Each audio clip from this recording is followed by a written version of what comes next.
The maid's hands were shaking as she pushed the tweezers deeper into the boy's ear. Blood trickled down her fingers. The child lay on the cold marble floor, tears streaming down his face, trusting a woman who had no medical training, no credentials, nothing but faith and desperation.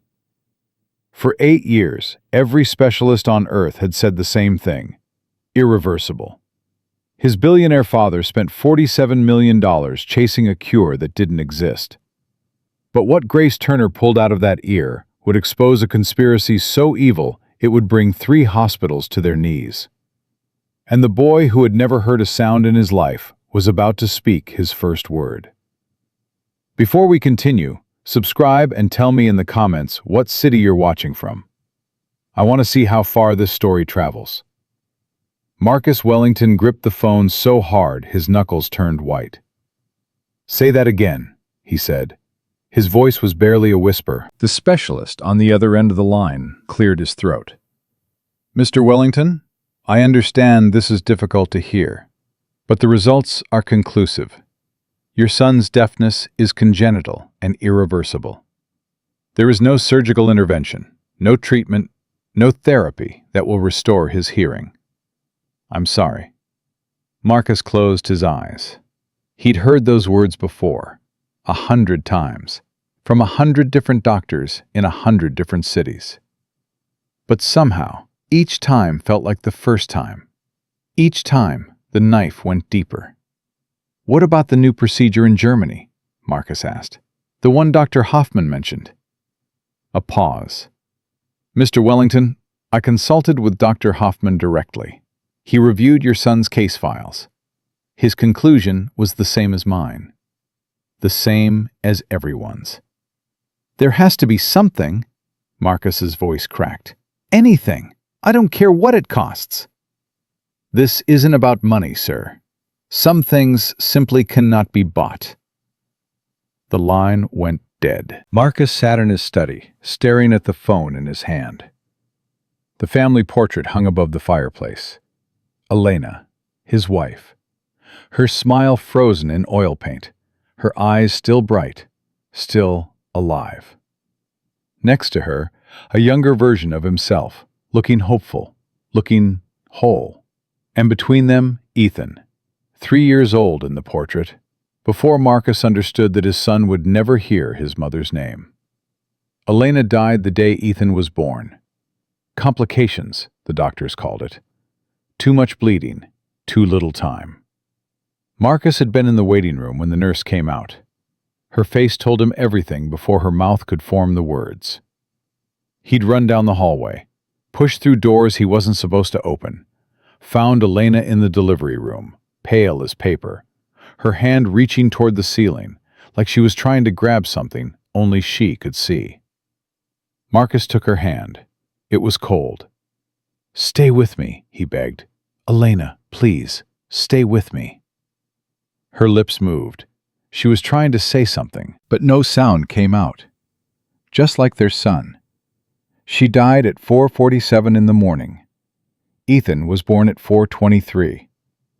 For 24 minutes, mother and son existed in the same world. Marcus never forgave himself. If he'd chosen a different hospital, if he'd demanded better care, if he'd been paying closer attention to the signs, if he'd insisted she see a specialist when she complained about the headaches. If. The guilt sat on his chest like a stone he couldn't lift. So he did the only thing he knew how to do. He spent money. The first specialist came when Ethan was 3 months old. Dr. Raymond Chen, Johns Hopkins. Flew in on Marcus's private jet, stayed at the estate for a week, ran every test available. Congenital sensory neural hearing loss, Dr. Chen said. Both ears. Profound. "I'm sorry, Mr. Wellington. There's nothing we can do." Marcus wrote a check for $200,000 and called the next specialist. Dr. Ingrid Hoffman, Zurich.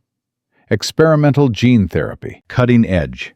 The kind of treatment that costs more than most people's houses. The results were promising in our lab trials, Dr. Hoffman said, after 3 weeks of testing. But Ethan's case is different. The damage is too extensive. Another check. Another failure. Tokyo. Dr. Kenji Yamamoto. Stem cell research. London. Dr. Patricia Wells, cochlear implant specialist. Singapore. Dr. Liu Wei, alternative neural pathways. One by one they came. One by one they ran their tests, collected their fees, and delivered the same verdict. Irreversible. Accept it. But Marcus couldn't accept it, because Ethan was all he had left. 8 years, $47 million, 17 countries, 43 specialists. All of them said the same thing. And now Marcus sat alone in his study, surrounded by more money than most people would see in 1,000 lifetimes, completely powerless. He looked up at Elena's portrait. "I'm failing him," he whispered. "I'm failing our son." The portrait didn't answer. It never did. A knock at the door. Marcus straightened, wiped his eyes. "What is it?" Mrs. Crawford entered, her face as stern as always. "The new maid has arrived, sir. I've given her the orientation. She'll start tomorrow morning." Marcus waved his hand dismissively. "Fine." Mrs. Crawford hesitated. "Sir, if I may, should I tell her about Ethan? The rules?" "You know the rules, Mrs. Crawford. Staff doesn't interact with my son beyond basic necessity. No one tries to help him. No one pretends they can fix what can't be fixed. He has his tutors, his nurses, his routine. That's enough." "Yes, sir." She left. Marcus turned back to the portrait. "That's enough," he repeated to himself, but they both knew it wasn't. Grace Turner stood at the gate of the Wellington estate, clutching her bag with both hands, trying to steady her breathing. This was it, her last chance. Her phone buzzed, a text from the nursing home. "Final notice. Payment of $4,847.23 is due by November 30th. Failure to pay will result in transfer to state facility. We regret any inconvenience." Grace's hands trembled. She read the message 3 times, as if reading it again might change the numbers, might make them smaller, might make them disappear. Her grandmother was 81 years old. Dementia had taken most of her memories, but not the important ones. She still recognized Grace, still smiled when Grace walked into the room, still hummed the hymns they used to sing together in church. The state facility would kill her. Not quickly, not violently, but surely. Grace had seen those places. Understaffed, overcrowded. Patients lined up in hallways like forgotten luggage. No one to hold their hands. No one to sing them hymns. Grace couldn't let that happen. Her grandmother had raised her after the fire took her parents. Drove 3 hours through the night to get her. Held her for 6 days straight while Grace refused to speak. Worked double shifts at the laundry plant until her hands cracked and bled just to keep food on the table and a roof over their heads. That woman deserved better than to die alone in a cold room full of strangers. So Grace took this job. Maid at a billionaire's mansion. She didn't care about the fancy address or the wealthy family. She needed the paycheck. $800 a week, plus room and board. Enough to cover the nursing home. Enough to keep her grandmother safe. The gate buzzed open. Grace walked through. Mrs. Crawford met her at the door. The head housekeeper looked Grace up and down like she was inspecting a piece of furniture. "You're Grace Turner." "Yes, ma'am." "You'll clean. You'll stay quiet. You'll keep to yourself. Mr. Wellington doesn't like disruptions, especially around his son." Grace nodded. "I understand." Mrs. Crawford's eyes narrowed. "Do you? Because the last girl didn't. She tried to get too friendly with the boy. Thought she could help. Thought she knew better than everyone else. She was gone within 6 days. Grace swallowed. "I'm just here to work, ma'am." "Good." Mrs. Crawford turned and walked inside. "Follow me."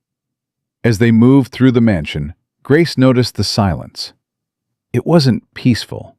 It wasn't restful. This silence was heavy, thick, like something had died and no one had buried it yet.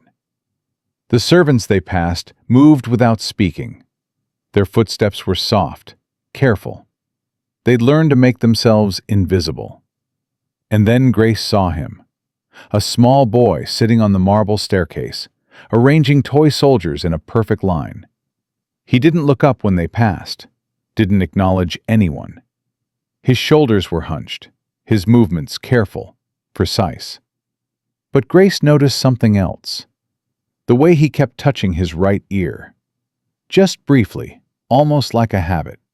And the tiny wince that crossed his face each time he did. Grace's chest tightened. She'd seen that look before. "That boy," Grace said quietly. "Is he—" Mrs. Crawford stopped. "That's Ethan, Mr. Wellington's son. 8 years old, deaf since birth. He doesn't speak, doesn't hear, doesn't cause trouble if you leave him alone." "Which is exactly what you'll do." Grace nodded, but her eyes stayed on Ethan.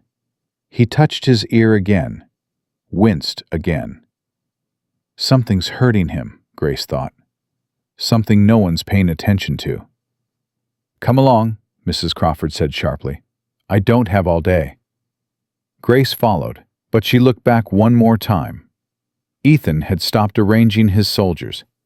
He was looking at her. Their eyes met for just a moment. Then Grace turned the corner, and he was gone. Her room was small but clean. A single bed, a dresser, a window overlooking the gardens. Mrs. Crawford handed her a uniform and a schedule. "You start at 6 tomorrow morning. Kitchen floors first, then the east wing. Stay out of Mr. Wellington's study. Stay away from the boys' wing unless specifically called. Any questions?" "No, ma'am."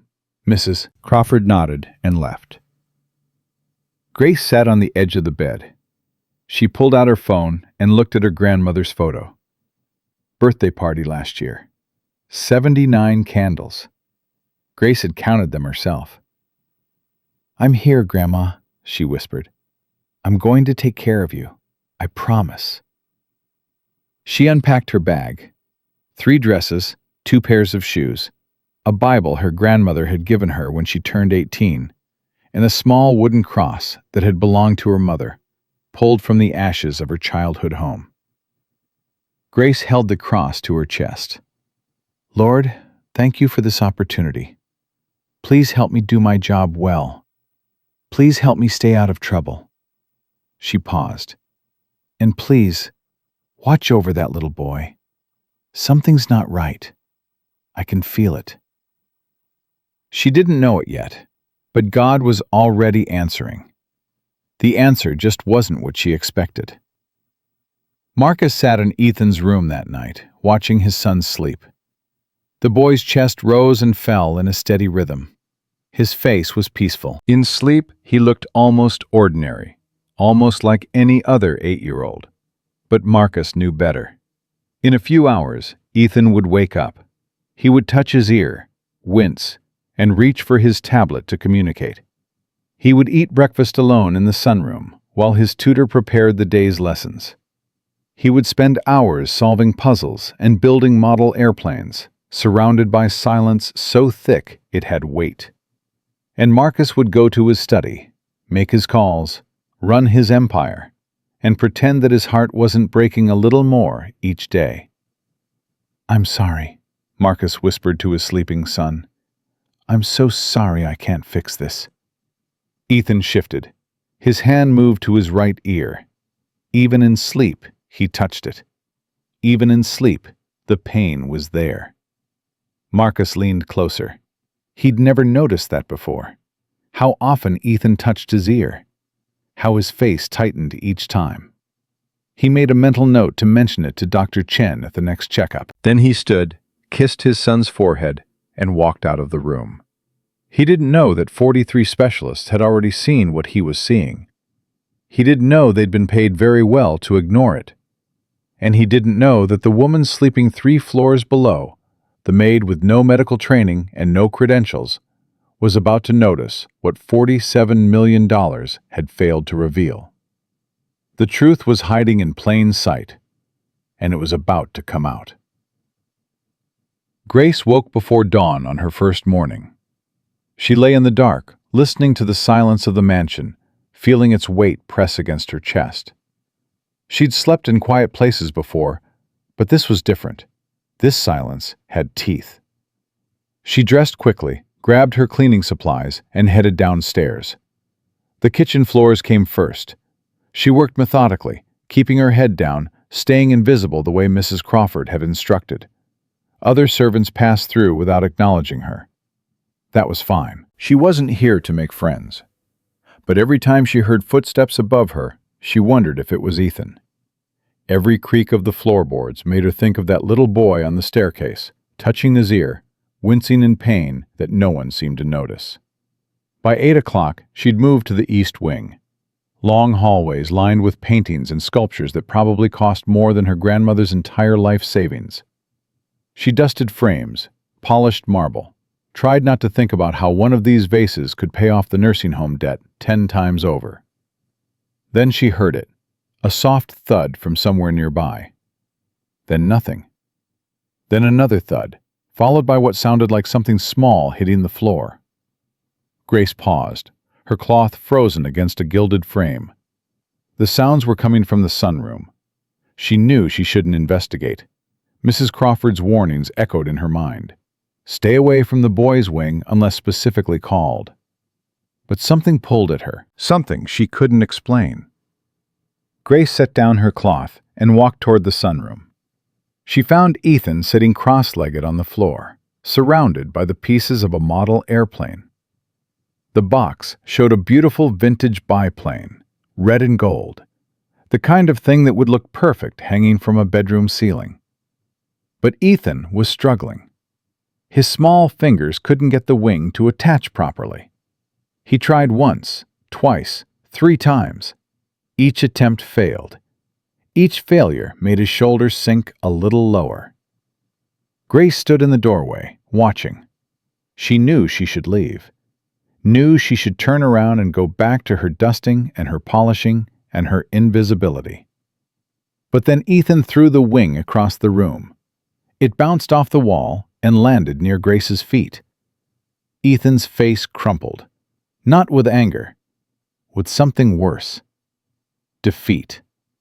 The kind of defeat that comes from trying and failing so many times that you start to believe failure is all you're capable of. He didn't cry. He didn't make a sound. He just sat there, staring at his hands like they'd betrayed him. Grace's heart broke. Before she could stop herself, she walked over and picked up the wing. She examined it carefully, turning it over in her hands. The connection point was slightly bent, probably from being forced too many times. She looked at Ethan. He was watching her now, his eyes wide with surprise. And something else. Fear. Like he was bracing for her to yell at him, to tell him he was doing it wrong, to make him feel even smaller than he already felt. Grace smiled softly. She held up the wing, pointed at it, then pointed at herself. She raised her eyebrows in a question. "Can I try?"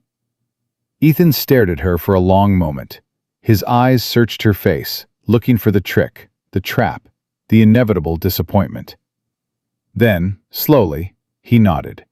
Grace knelt down beside him. She took the plastic wing, gently bent the connection point back into shape with her thumbnail, and fitted it into place with a soft click. Perfect fit. She handed the completed piece back to Ethan. He looked at it, then at her, then back at it.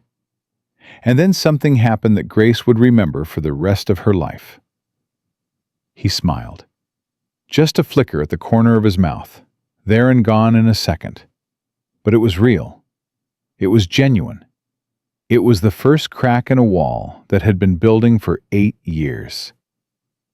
Grace smiled back. She gave him a small wave. Ethan hesitated. Then he waved in return. Grace stood up, her heart pounding. She needed to leave before someone saw them, before Mrs. Crawford came around the corner and ended her employment on day 1. But as she walked toward the door, she glanced back. Ethan was watching her go, and there was something in his eyes that hadn't been there before. Hope.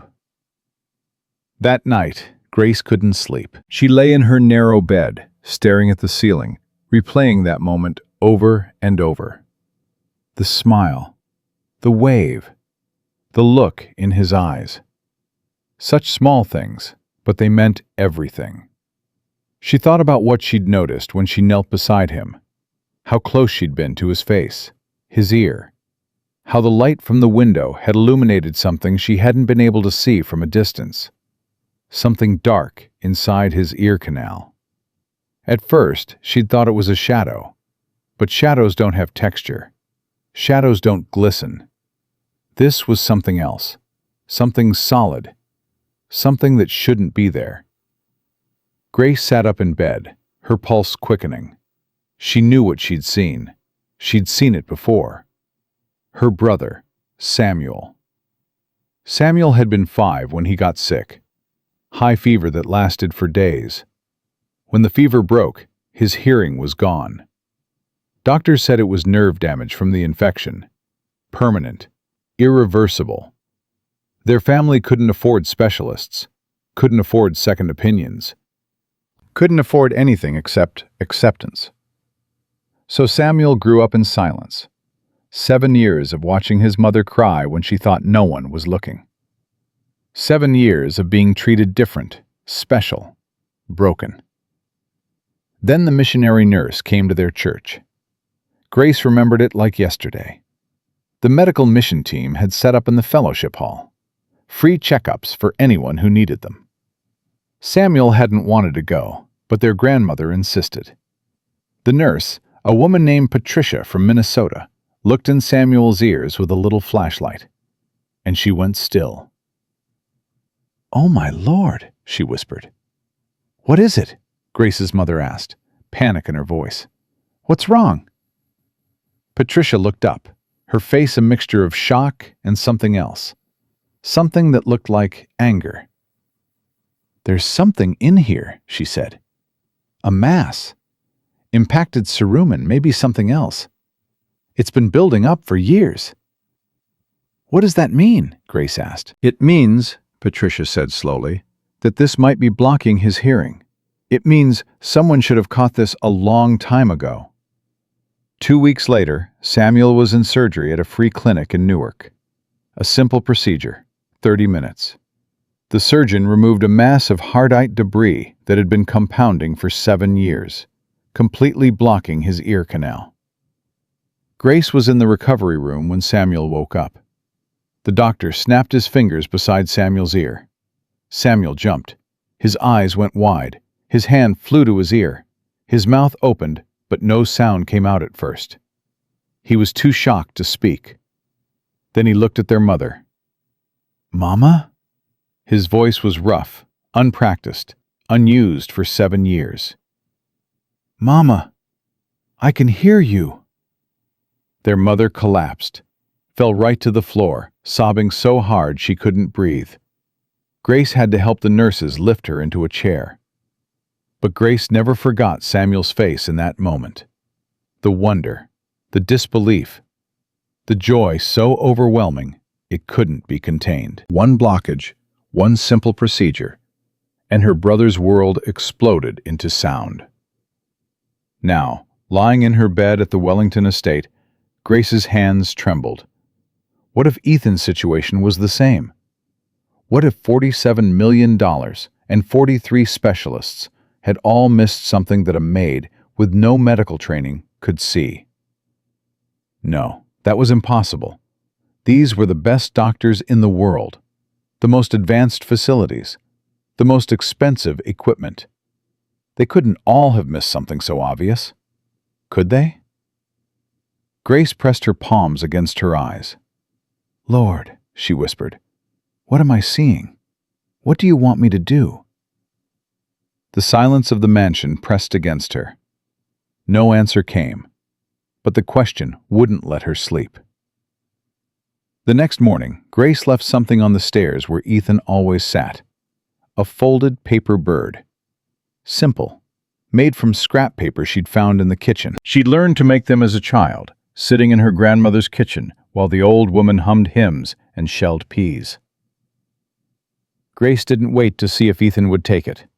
She just left it there and went about her work. But that evening, when she passed the staircase on her way to dinner, the bird was gone. In its place was a note. 2 words in shaky handwriting. "Thank you." Grace pressed that note to her chest. She could feel her heart beating against the paper. Something had begun. Something small, something fragile. Something that could change everything, or destroy them both. Over the next 2 weeks, Grace and Ethan developed their own language. It started with small things, secret things. Grace would leave him candy wrapped in gold foil, hidden in the potted plant by the staircase. Ethan would leave her drawings tucked under the same plant. Airplanes at first, then stars, then a drawing of a woman with curly hair holding a paper bird. Grace kept every single one. She learned his signs, not the formal ASL his tutors taught him, but the personal ones he'd invented himself. The way he tapped his chest twice meant he was happy.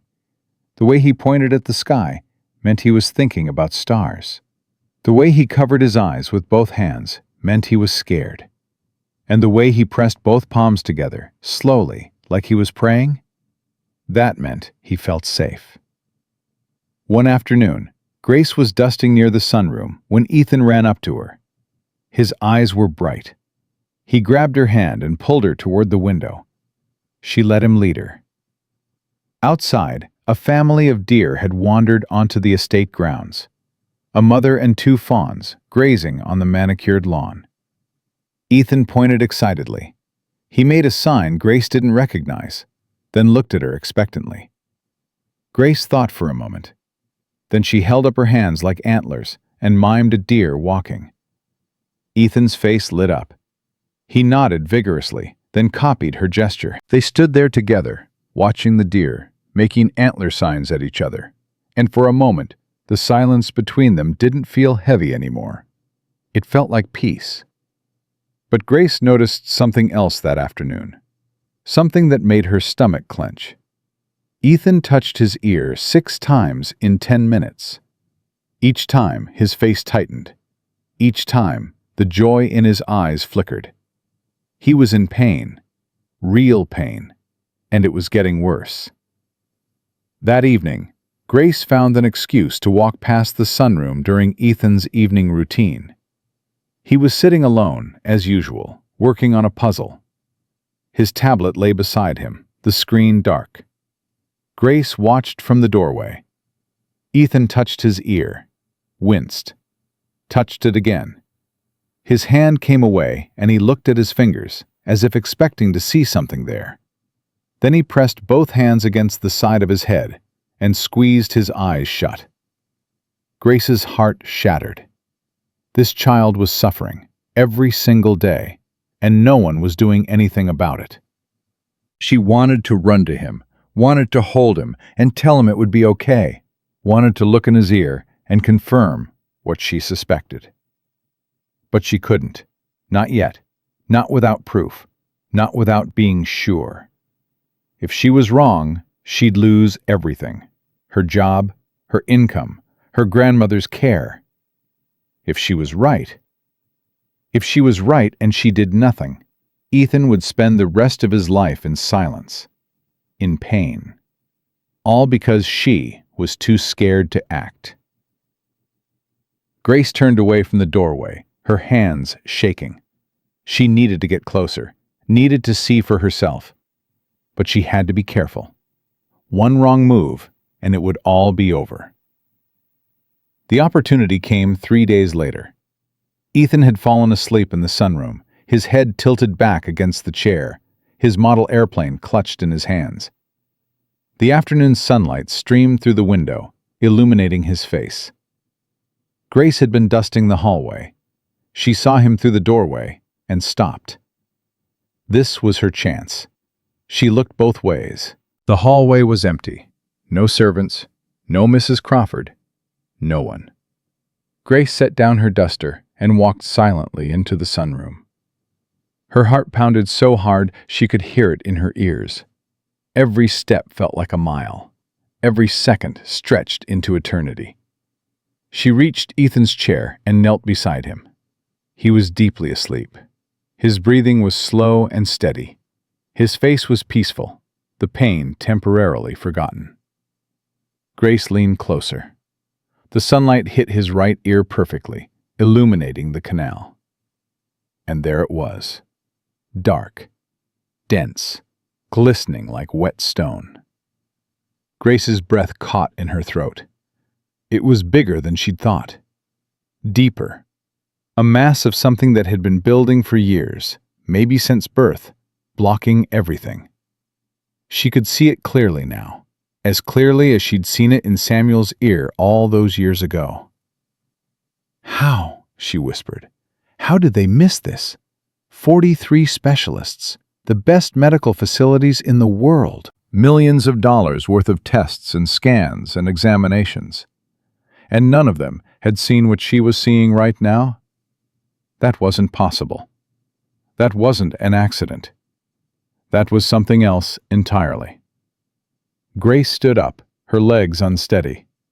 She backed away from the chair, her mind racing. They knew, she thought. They had to have known.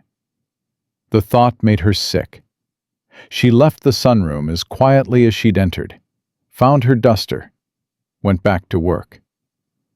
But her hands wouldn't stop shaking, and her mind wouldn't stop asking the question that would keep her up for the next 3 nights. If they knew, why didn't they fix it? Mrs. Crawford cornered her in the kitchen that evening. Grace was washing dishes, her mind still spinning, when she heard the sharp click of heels on tile. "I've been watching you." Grace's blood ran cold.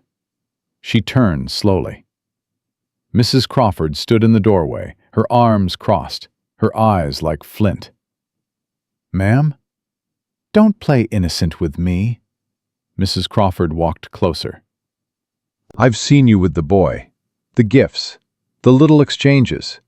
You think I don't notice everything that happens in this house?" Grace set down the dish she was holding. "I haven't done anything wrong. He's lonely. You just what?" Mrs. Crawford's voice was sharp as broken glass. "Thought you could help? Thought you could fix him?" "I didn't say that." "You didn't have to. I've seen your type before. You think because you care, because your heart is in the right place, that gives you the right to interfere. It doesn't." Grace met her eyes. "With all due respect, ma'am, someone should be interfering. That child is in pain." Mrs. Crawford went still. "What did you say?" "I've watched him. He touches his ear constantly. He winces every time. Something is hurting him, and no one seems to care." For a long moment, Mrs. Crawford said nothing. Something flickered across her face, something that might have been doubt, or recognition, or fear. Then it vanished. 43 specialists have examined that boy," she said coldly. "The best doctors in the world. If there was something to find, they would have found it. Maybe they weren't looking." Mrs. Crawford stepped closer. Her voice dropped to barely above a whisper. "Listen to me carefully, Grace Turner.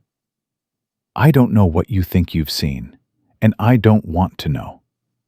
But if you pursue this, if you say anything to Mr. Wellington, if you so much as suggest that his doctors have missed something, you will be gone before sunrise.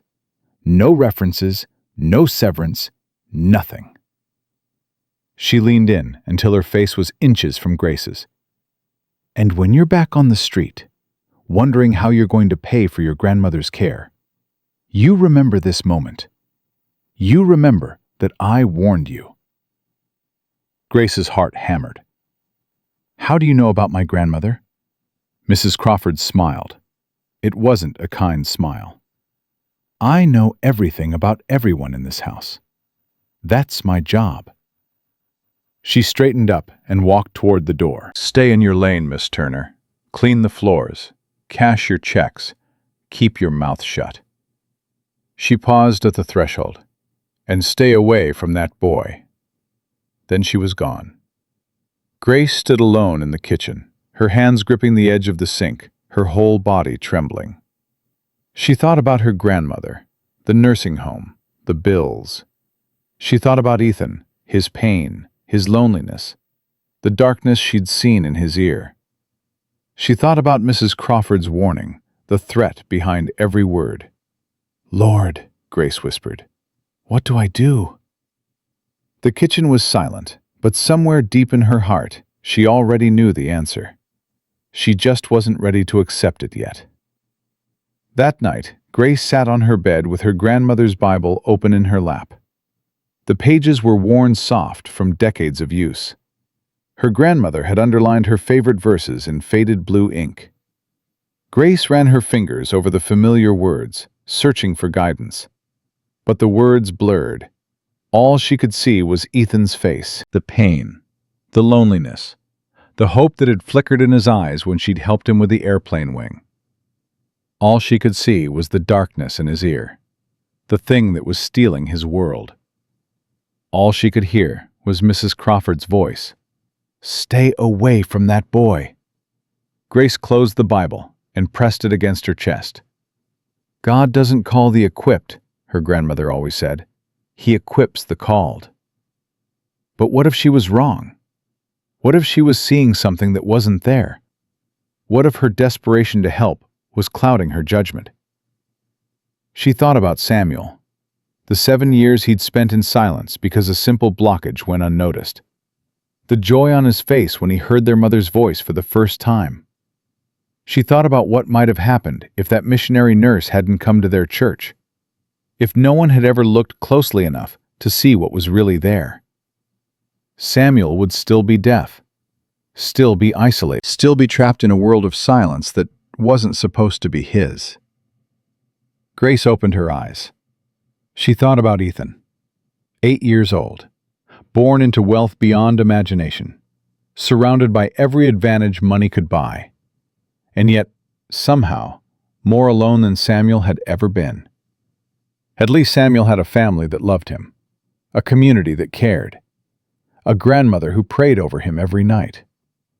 What did Ethan have? A father too consumed by guilt to really see him, a household staff trained to keep their distance, a parade of specialists who took his father's money and shrugged their shoulders, and a maid who'd noticed something no one else had. Or maybe, a maid who'd noticed something everyone else had been paid to ignore. Grace stood up. She walked to the window and looked out at the moonlit grounds. Tomorrow, she would find a way to get closer, to see more clearly, to be absolutely certain. And then? Then she would decide what to do. But one thing was becoming clear. She couldn't walk away from this, even if it cost her everything. Even if Mrs. Crawford was right about what would happen. Some things were more important than job security. Some things were more important than money. Some things were worth risking everything for. Grace pressed her hand against the cold glass. Somewhere in this mansion, a little boy was sleeping, touching his ear in his dreams, suffering in silence. I see you, Ethan, Grace whispered. I see you, and I'm not going to look away. 3 days passed and Grace couldn't eat, couldn't sleep, couldn't think about anything except what she'd seen in Ethan's ear. She went through the motions of her work, scrubbing floors, polishing silver, folding linens. But her mind was somewhere else entirely, running through the same questions over and over until they felt like grooves worn into stone. How did 43 specialists miss something she could see with her naked eye? Why was Ethan still in pain after 8 years of treatment? And what was she supposed to do about it? On the third night, Grace sat on the edge of her bed, her grandmother's Bible open in her lap. The pages were worn soft from decades of use, but tonight the words blurred together. She couldn't focus, couldn't pray, couldn't do anything but stare at the wall and think about a little boy suffering in silence 3 floors above her. Her phone buzzed, a text from the nursing home. Reminder: payment of $4,847.23 is due in 12 days. Please contact our billing department to discuss payment options.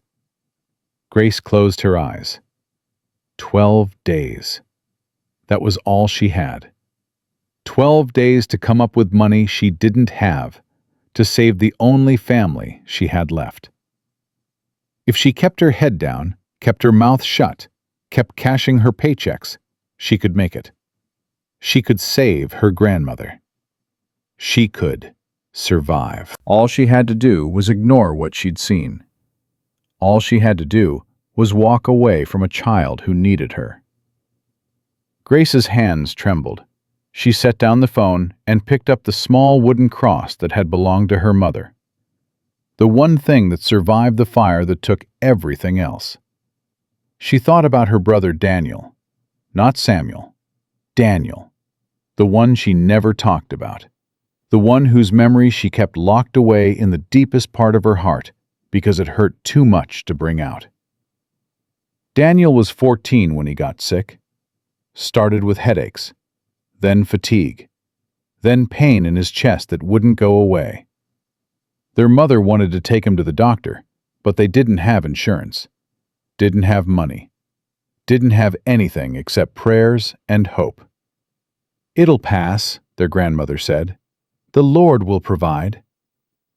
But it didn't pass, and the Lord's provision came too late. Grace was 16 when she found Daniel in his room, struggling to breathe. His lips were blue. His eyes were rolling back in his head. She screamed for help, but by the time the ambulance arrived, he was barely conscious. He died in the emergency room 2 hours later. Undiagnosed heart defect. The doctor said he'd probably had it since birth. Said it could have been treated if they'd caught it early. Said a lot of things that didn't matter anymore, because Daniel was gone. Grace held his hand when he died, felt his fingers go slack in hers, watched the light leave his eyes while machines beeped and doctors shouted, and nothing anyone did made any difference at all. She'd promised herself that day, promised God, promised Daniel's memory. Never again. She would never stand by while someone suffered, never stay silent when she could speak up, never let fear or money or circumstance stop her from doing what was right. But that was easy to promise when it didn't cost anything, easy to believe when it was just words. Now the cost was real. Now the choice was in front of her, and Grace didn't know if she was strong enough to pay it. "Lord," she whispered into the darkness, "I'm scared. I'm so scared." She waited for an answer, a sign, something. The room was silent. But then, unbidden, her grandmother's voice rose up in her memory. Words from a Sunday sermon 20 years ago, when Grace was just a little girl, sitting in a wooden pew, swinging her legs because they didn't reach the floor. "Fear is not a sin, baby girl. Fear is human. But when fear stops you from doing what's right, that's when the devil wins. That's when you let the darkness swallow the light." Grace opened her eyes. She looked at the cross in her hand, at the Bible in her lap, at the phone with its reminder of bills and deadlines and impossible choices. She thought about Ethan, his pain, his loneliness, his silent world. She thought about what she'd seen in his ear, what it might mean, what she might be able to do. And somewhere deep inside her, a decision began to take shape. Not fully formed yet, not complete, but there, growing, becoming real. Tomorrow she would find out for certain. She would get close enough to see clearly, to be absolutely sure. And then she would act, even if it cost her everything. The next morning, Grace woke before dawn. She dressed quickly, her hands steady now, her mind clear. The fear was still there, coiled in her stomach like a sleeping snake. But she'd made her choice. And once Grace Turner made a choice, she didn't look back. She went through her morning routine mechanically. Kitchen floors, east wing, hallway dusting. But her eyes were always watching, always waiting for the right moment. It came just after 10 o'clock. Ethan was in the sunroom, working on a new model airplane. His tutor had canceled for the day, something about a family emergency. The boy was alone, and he was in pain. Grace could see it from the doorway, the way his hand kept drifting to his ear, the way his face tightened every time he touched it, the way he squeezed his eyes shut and pressed his palm against the side of his head, trying to push back something that wouldn't go away. Grace's heart clenched. She looked both ways. The hallway was empty. Mrs. Crawford was in a meeting with the kitchen staff. The other servants were busy with their duties. This was her chance. Grace set down her duster and walked into the sunroom. Ethan looked up when he saw her. His eyes brightened for a moment, then clouded with pain. He touched his ear again and winced. Grace knelt down beside him. She pointed at his ear, then made a face like something hurt. "Does it hurt?" Ethan nodded slowly. His eyes were wet. Grace's throat tightened. She held up her hands, making the sign he'd taught her, the one that meant safe. "Can I look?" she signed carefully. "I'll be gentle, I promise." Ethan stared at her. Fear flickered across his face. 8 years of doctors poking and prodding, testing and failing. 8 years of strangers touching his ear and shaking their heads. 8 years of pain with no relief. Grace understood. She didn't push. She just waited, her hands open, her eyes soft. Slowly, so slowly, Ethan leaned forward. He tilted his head, exposing his right ear to the light. Grace's breath caught. She leaned closer, careful not to touch him, just looking. The sunlight illuminated his ear canal clearly. And there it was, even more visible than before. A dark mass, dense and glistening, lodged deep inside. Bigger than she'd thought. Older. Years of buildup compressed into something that looked almost solid. Grace's hands flew to her mouth. "Oh my God," she whispered. "Oh my God, Ethan." Ethan pulled back, alarmed by her reaction. His eyes searched her face. "What?" he signed frantically. "What's wrong?" Grace grabbed his hands. Her whole body was shaking. "There's something in your ear," she signed, her movements clumsy with emotion. "Something that shouldn't be there. Something that might be why you can't hear." Ethan's eyes went wide. His mouth open, but no sound came out. He touched his ear, then looked at his fingers, then looked back at Grace. For a long moment, neither of them moved. Then Ethan's face crumpled. Tears spilled down his cheeks. Silent tears, the only kind he knew how to cry. Grace pulled him close. She held him tight, feeling his small body shake against hers, feeling the years of pain and loneliness and confusion pouring out of him in waves. "It's okay," she whispered into his hair. "It's going to be okay. I'm going to help you. I promise." She didn't know how. She didn't know when. She just knew that she would. Because some promises were worth keeping, no matter the cost. They stayed like that for a long time, the maid and the billionaire's son, holding on to each other in a sunroom filled with model airplanes and afternoon light.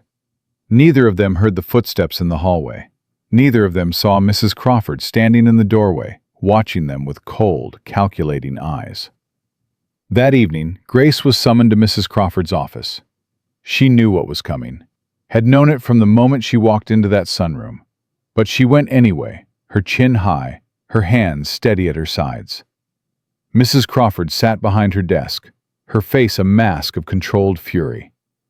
"Close the door." Grace closed it. "Sit down." Grace remained standing. "I'd rather not, ma'am." Mrs. Crawford's eyes narrowed. "I gave you a warning. I told you to stay away from that boy. He was in pain. I couldn't just watch him suffer." "That's not your concern." Mrs. Crawford stood up, planting her hands on the desk. "You are a maid. Your job is to clean floors and polish silver, not to play doctor with a child you know nothing about. I know he's hurting." Grace's voice was steady. "I know something's wrong with his ear, something the doctors missed." Mrs. Crawford laughed. It wasn't a pleasant sound. "Missed? You think you've discovered something that 43 specialists overlooked? You think you, a woman with no education, no training, no credentials whatsoever, have cracked a medical mystery that stumped the best doctors in the world? Maybe they weren't looking. Maybe they didn't want to find anything." Mrs. Crawford went very still. "What did you say?" Grace met her eyes. "You heard me." The silence stretched between them like a wire pulled tight. Finally, Mrs. Crawford spoke. Her voice was soft now. Dangerous. "You have no idea what you're suggesting." "I'm suggesting that someone should actually help that boy instead of just taking his father's money." Mrs. Crawford walked around the desk. She stopped inches from Grace, close enough that Grace could smell her perfume. Something expensive. Something cold. "Let me tell you something about this family," she said quietly. "About how things work here." She began to pace, her heels clicking against the hardwood. "Mr. Wellington has spent $47 million trying to cure his son. Do you understand what that means? The medical industry has built entire wings of hospitals with that money, funded research programs, paid for equipment, created jobs." She stopped and turned to face Grace. "And you think they want that money to stop flowing? You think they want to find a cure and lose their golden goose?" Grace's blood ran cold. "You're saying they knew. You're saying they've been lying to him." "I'm not saying anything," Mrs. Crawford smiled thinly. "I'm just explaining how the world works. Money talks, and $47 million says a lot." "So you've known all along?" "You've known something was wrong with Ethan, and you've said nothing. I've known that my job is to keep this household running smoothly, to protect Mr. Wellington from disruptions, to maintain order." Mrs. Crawford's eyes glittered. "And I've known that people who ask too many questions tend to disappear." "Is that a threat?" "It's a fact." Grace felt her heart pounding, but she didn't look away. "I'm not going to stay silent. That boy deserves better." Mrs. Crawford studied her for a long moment. Then she shook her head slowly. "You know what I see when I look at you? I see a woman with a sick grandmother and no money. I see a woman who's 12 days away from watching the only family she has left get shipped off to a state facility. I see a woman who has everything to lose and nothing to gain." She leaned closer. "Walk away, Grace. Take your paychecks. Save your grandmother. Forget what you think you saw." "And if I don't?" Mrs. Crawford smiled. It didn't reach her eyes. "Then I'll make sure you lose everything. Your job, your references, your reputation. By the time I'm done, you won't be able to get hired as a dishwasher in a truck stop." She walked back to her desk and sat down. "You have until tomorrow morning to decide." Think carefully." Grace stood there, her whole body trembling. She thought about her grandmother, the nursing home, the bills. She thought about Ethan, his tears, his pain, the darkness in his ear. She thought about Daniel, the brother she couldn't save. The promise she'd made to never let fear stop her from doing what was right.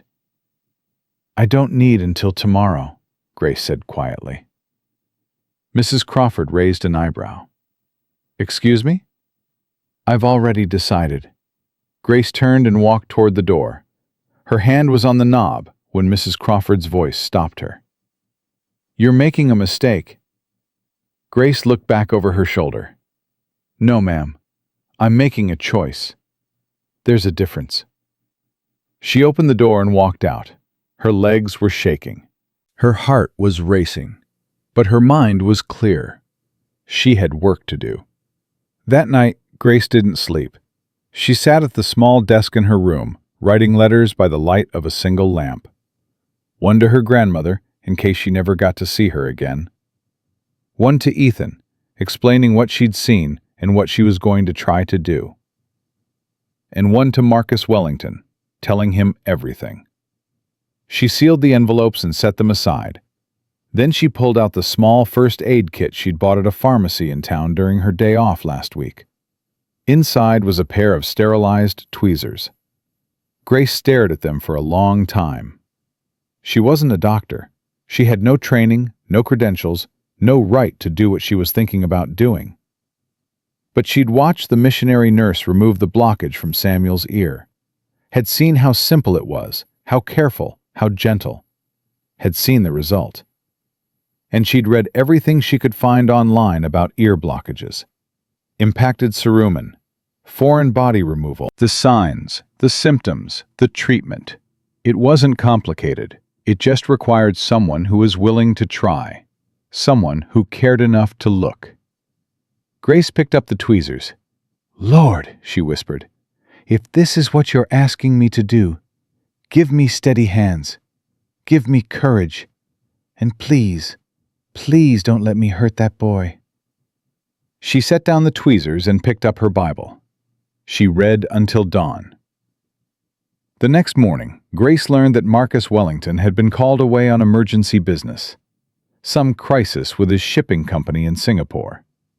He'd left before sunrise, wouldn't be back for at least 3 days. Mrs. Crawford delivered this news with a smug smile. "Such a shame," she said. "And here I thought you were going to tell him your little theory." Grace said nothing.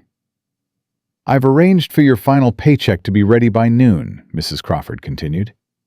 "You'll be escorted off the property by 1 o'clock. I suggest you use the time to pack." She turned and walked away, heels clicking on the marble floor.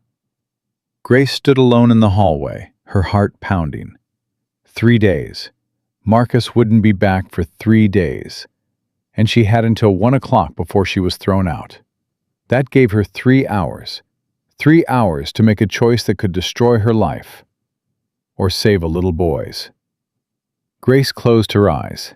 She thought about Daniel, dying in her arms while machines beeped uselessly around him. She thought about Samuel, hearing his mother's voice for the first time at 12 years old. She thought about Ethan, trapped in the world of silence and pain, failed by everyone who should have helped him. She thought about her grandmother, who had always taught her that faith without works was dead. And she made her choice.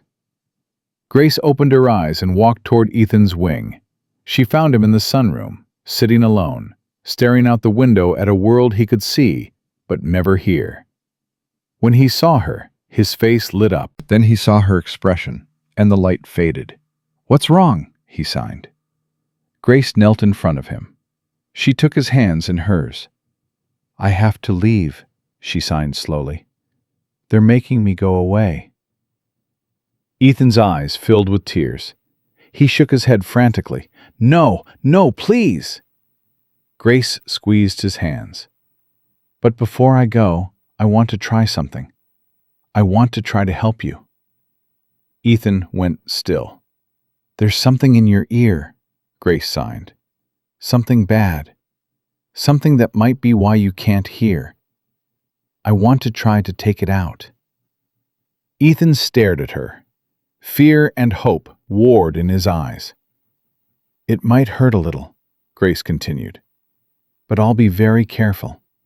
And if it works—" She trailed off, not wanting to promise something she couldn't guarantee. Ethan was silent for a long moment. Then he reached up and touched his ear. "Hurts anyway," he sighed. "Hurts all the time." Grace's heart broke. Ethan looked at her. His eyes were old beyond his years. Tired. Resigned. Then something changed. Something shifted behind those eyes. He pressed his palms together. The sign he'd taught her. "Safe." "I trust you," he signed. "Try." Grace pulled him into a hug. She held him tight, feeling his small heart beating against hers. "Thank you," she whispered. "Thank you for trusting me."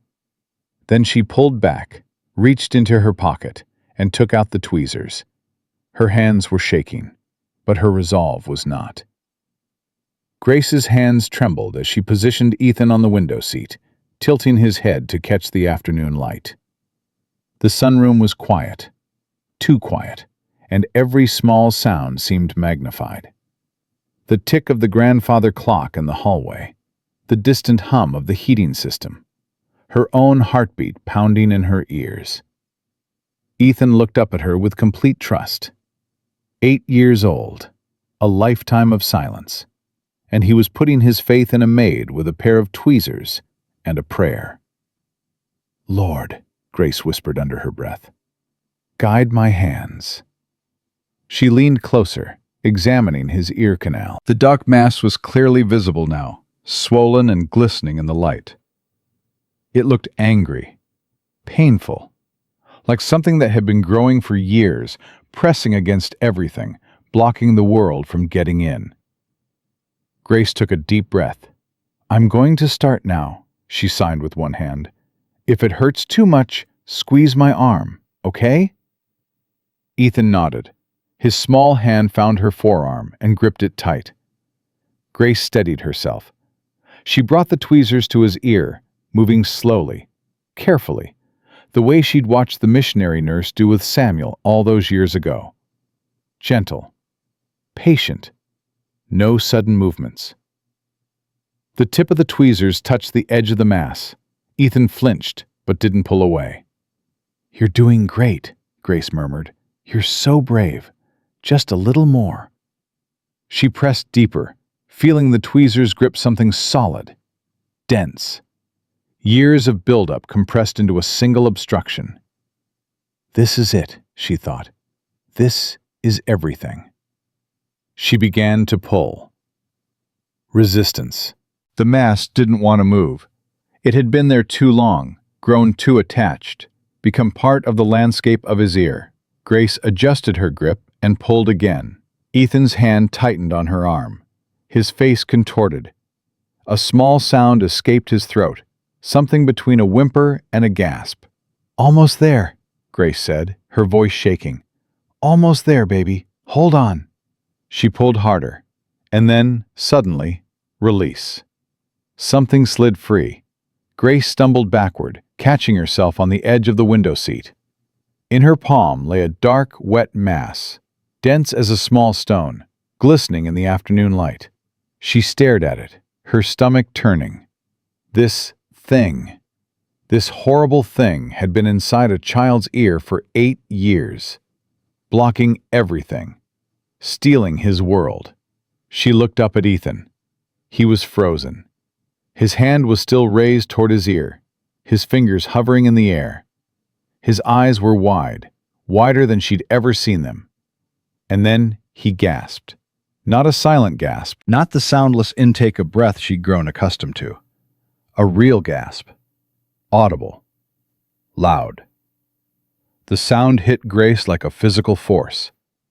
Ethan's hand flew to his ear. He touched it, pulled his hand back, touched it again. His whole body was trembling. Then he heard something else.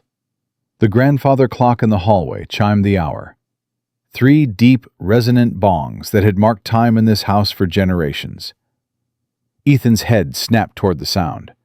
His mouth fell open. He pointed at the hallway, then looked at Grace, then pointed again. His eyes were filling with tears, but these weren't tears of pain. These were something else entirely. "What?" he signed frantically. "What is that?" Grace's own tears were falling now. She could barely see through them. "That's a clock," she said out loud. Her voice was rough, broken. "Can you hear it? Can you hear me?" Ethan stared at her mouth, stared at her face, stared at the vibrations in the air that had never reached him before, and then his mouth opened. A sound came out, rough, broken, unpracticed. 8 years of silence in a single syllable. "K," he said. "Cl. Clock." Grace's legs gave out. She sank to her knees in front of him, sobbing, laughing, shaking so hard she could barely breathe. "Yes," she cried. "Yes, baby, that's the clock. You can hear it. You can hear me." Ethan touched his throat, felt the vibration of his own voice for the first time in his life. His eyes went even wider. He opened his mouth again. More sounds, clumsy, uncertain, like a newborn taking its first steps. "My," he said. "My voice?" Grace nodded, unable to speak. She pulled him into her arms and held him as tight as she dared. "Your voice," she whispered into his hair. "That's your voice, Ethan. It's beautiful." Ethan clung to her. His small body shook with sobs, loud sobs, the first sounds of grief and joy he'd ever made. Years of silence pouring out of him in a flood of noise and tears. They stayed like that for a long moment, the maid and the billionaire's son, holding on to each other while a new world exploded into being around them. Then Ethan pulled back. His face was wet, his eyes red, but there was something in them that Grace had never seen before. Light. He looked around the room, at the clock still ticking in the hallway, at the birds chirping outside the window, at the heating system humming through the walls. "So loud," he whispered. "Everything is so loud." Grace laughed through her tears. "You'll get used to it, I promise." Ethan looked at her. His mouth trembled. And then he said a word. A real word. The first real word he'd ever spoken. "Dad," he said. "I want my dad." Grace's heart shattered and rebuilt in the same instant. "He's coming," she said. "He's coming home. And when he gets here, you're going to say that word to him. You're going to let him hear your voice." Ethan nodded. Then he reached out and took Grace's hand. "Thank you," he said. The words were clumsy, awkward, but clear enough. Grace squeezed his hand. "You're welcome, baby. You're so welcome." She didn't hear the footsteps behind her, didn't hear the sharp intake of breath, didn't know that everything was about to change again. "What have you done?" The voice cut through the moment like a blade. Grace spun around. Marcus Wellington stood in the doorway. His face was white as paper, his eyes locked on his son on the floor and the blood on Grace's hands. Grace scrambled to her feet. "Mr. Wellington, I can explain." He didn't hear her. He was already moving, rushing across the room, pushing her aside so hard she stumbled into the wall. "What did she do to you?" Marcus grabbed Ethan's shoulders, his voice rising toward hysteria. "What did she do?" Ethan flinched at the sound, so loud, so sharp. His father's voice, heard for the first time, and it was filled with fear. But then something registered. He could hear it. He could hear his father's voice. Ethan reached up and touched Marcus's face. His small fingers traced the lines of worry etched there. "Dad," he whispered. Marcus went rigid. What? Your voice. Ethan's eyes were filled with wonder. Is that your voice? For a moment, time stopped. Marcus Wellington, billionaire, empire builder, a man who had spent $47 million chasing a miracle, stared at his son. His deaf son. His silent son. The boy who had never heard a word, never spoken a sentence, never known the sound of his own name. And that boy had just said, Dad. Ethan, Marcus breathed. You can hear me? Ethan nodded. Tears were streaming down his face again. I can hear you. He touched his own throat, feeling the vibration. I can hear everything. Marcus's legs buckled. He dropped to his knees, pulling Ethan into his arms, holding him so tight the boy gasped. Oh God, Marcus sobbed. Oh God, Ethan, my boy, my boy. Ethan wrapped his arms around his father's neck. For the first time in 8 years, he heard his father cry. Heard the choking sobs, the ragged breathing, the sounds of a heart breaking and healing in the same moment. It's loud, Ethan said into his father's shoulder. Crying is loud. Marcus laughed. A wet, broken sound. I know it is. They held each other on the floor of the sunroom, father and son, while the world continued to make noise around them. Grace watched from the wall where she'd fallen. Her heart was full, overflowing, threatening to burst. But she knew this moment couldn't last, because Marcus had seen the blood on her hands, had seen the tweezers on the floor, had seen his son in what must have looked like distress. And Mrs. Crawford was standing in the doorway behind him. Security, Mrs. Crawford said calmly into her phone. I need you in the sunroom immediately. Marcus's head snapped up. He looked at Grace, really looked at her for the first time. His eyes traveled to her hands, still stained with whatever had been inside his son's ear. The wonder on his face began to fade. Fear took its place.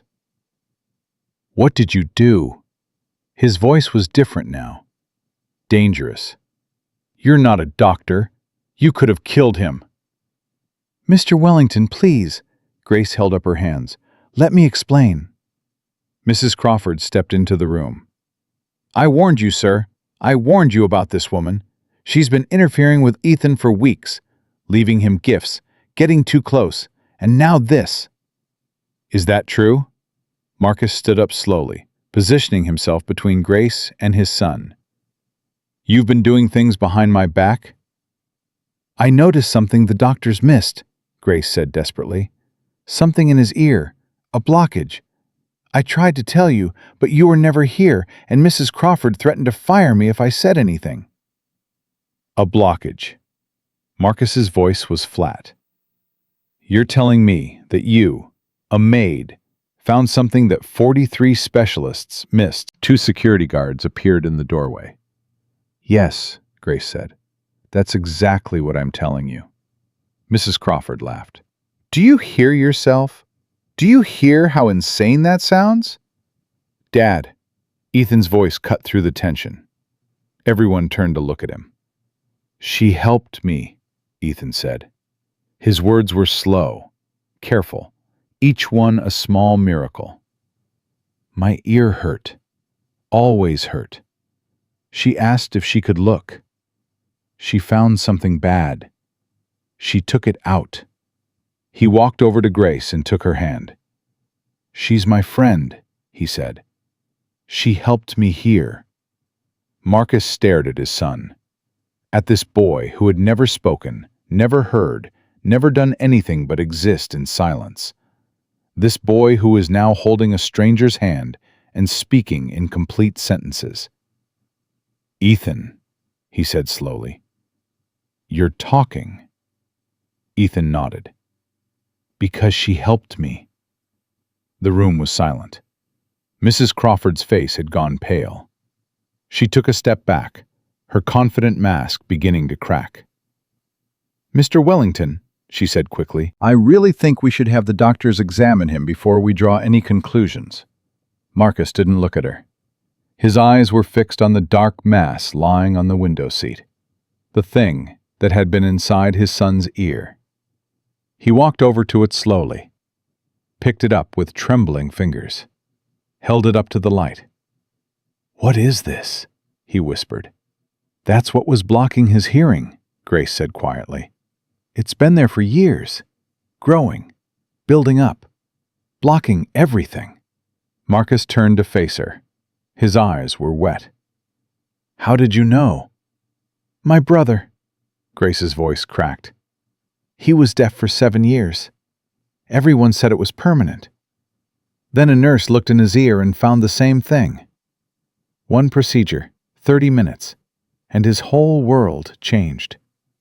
She met Marcus's eyes. "I saw Ethan touching his ear every day. I saw the pain on his face. I knew something was wrong. I tried to tell people, but no one would listen. So I did it myself."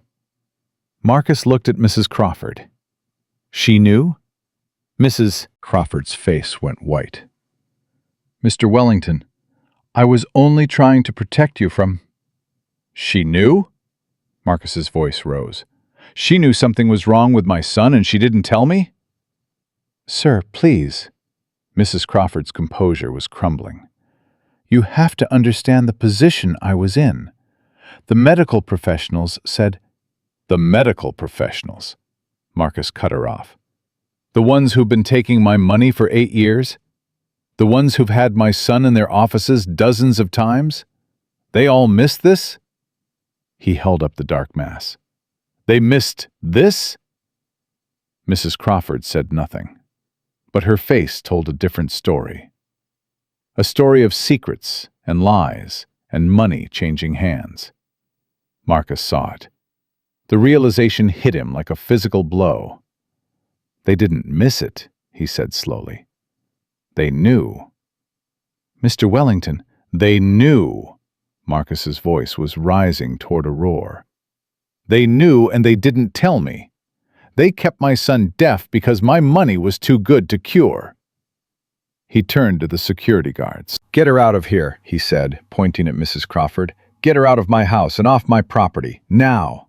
"Mr. Wellington, please." Mrs. Crawford's voice was desperate now. "I've served this family for 15 years. "You've lied to this family for 15 years. Marcus's face was terrible. "You've watched my son suffer and said nothing. You've taken my trust and betrayed it in ways I can't even comprehend." He stepped closer to her, his voice dropping to a whisper. "If I find out you knew about this, if I find out you were part of whatever conspiracy kept my son deaf, I will destroy you. I will use every resource I have to make sure you never work again. Do you understand me?" Mrs. Crawford opened her mouth, then closed it. There was nothing left to say.